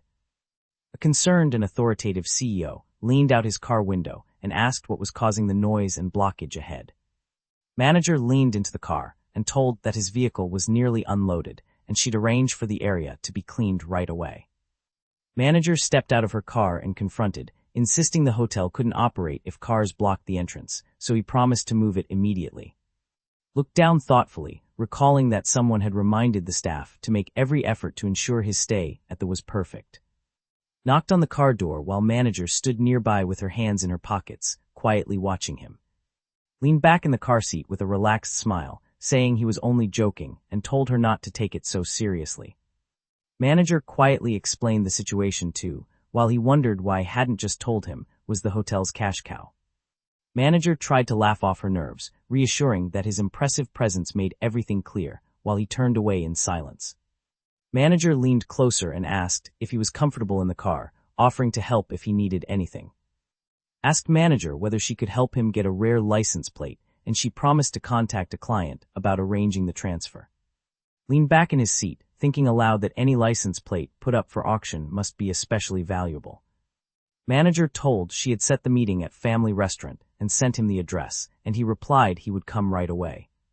Manager, looking uneasy as she held her phone, told to sit and mentioned she just got a text that someone had arrived. Manager strides forward, her confidence filling the room. Glanced sideways in amazement, internally asking the system to check manager's stats. Digital screen flashes to life, revealing a detailed profile for a highly accomplished and loyal investment manager named. Studies the holographic data, quietly wondering if steep loyalty means she feels nothing romantic toward him. Manager leaned forward in surprise as strode in, asking why he was there and cutting her off mid-sentence. Wondered why manager suddenly acted so familiar with him and questioned if she was really speaking to him. Manager leans in and reminds not to forget about her Star River investment company. Glanced upward, recalling that was the management manager assigned by the system and admitting he had barely managed anything at Star River before. Manager confronted, teasing him that he truly had forgotten about her and making her disappointment clear. Grabbed manager's waist from behind, and she blurted out that he had managed things so well she grew complacent. Nervous-looking man in a suit gripped his chair, whispering that Mr. and must have a secret relationship after seeing the shocking incident. Brilliant and highly accomplished young finance professional stood in a graduation gown, while others marveled at her rapid career rise and stellar achievements. Worried, nervous businessman broke into a sweat as he muttered that was shockingly young to run a major investment firm. Someone remarked that having such a beautiful woman manage the company and still being ignored means must be truly terrifying if it's not about power and sex. A woman with a curious gaze leans in, surprised as she tells a calm young man that she never expected him to be the company's big boss. Moments later, a confident man raises his glass and tells everyone how impressed he is with his achievements and bright future. Smiles warmly as he clinks his glass with Mr., inviting him to relax and make himself at home. A confident woman with a teasing smile asks chairman if he reviewed the investment materials she sent him yesterday. The focused and contemplative investor sipped his wine and explained he only glanced at some impressive profit, promising to study it more carefully later. A woman with long dark hair shared her frustration, realizing the boss never reaches out and prefers to manage everything from a distance. The confident man confirmed to the woman that he was the one interested in the 5 million license plate. A confident man in a suit raised his glass of wine and remarked that he didn't need to introduce the two, since they're from the same company. Told manager he was grateful and asked her to deduct the license plate fee from the company account before promising to visit again soon. A woman with long black hair smiled warmly and said she would eagerly await Chairman's arrival and guidance. Smiled as he listened to a friend invite him to visit a private collection and meet some new people in Shanghai. A blonde-haired man spotted the imposing license plate and said he recognized it as belonging to brother. Leaned against the sleek black sports car, smiling as he mentioned how well this license plate matched his brother Chin's 99,999 plate. Leaned against the car and explained that a beautiful woman had given him the gift, refusing any payment he offered. Near two gleaming luxury cars, an informative and teasing man joked that should charm the female owner into giving them free entry. Remarked to the young man in blue that the woman appeared quite young, but already had children. Supportive and confident young man encouraged, saying it was time to show some real flirting skills since having children wasn't easy. Grinned and told the nervous young man he was just hoping a rich woman would notice him, then joked about needing soft foods for his teeth. The blonde young man smiled and told his friends to stop joking, saying whoever spent the most would treat everyone later. The brown-haired man told the reserved young man beside him that the museum's owner was a top collector and wondered if there would be special watches. A formal and courteous attendant gestured toward the stairway, saying the hostess was on her way and he would entertain the guests first. A polite and attentive server offered a tray of snacks, inviting the two young men to enjoy, and thanked her. The young man with brown hair pointed toward the table and asked the older man if everything there was valuable, especially the 6104R Starry Sky watch. Sat by the window at night, quietly considering the collection of jadeite, diamond rings, necklaces, and luxury watches before him.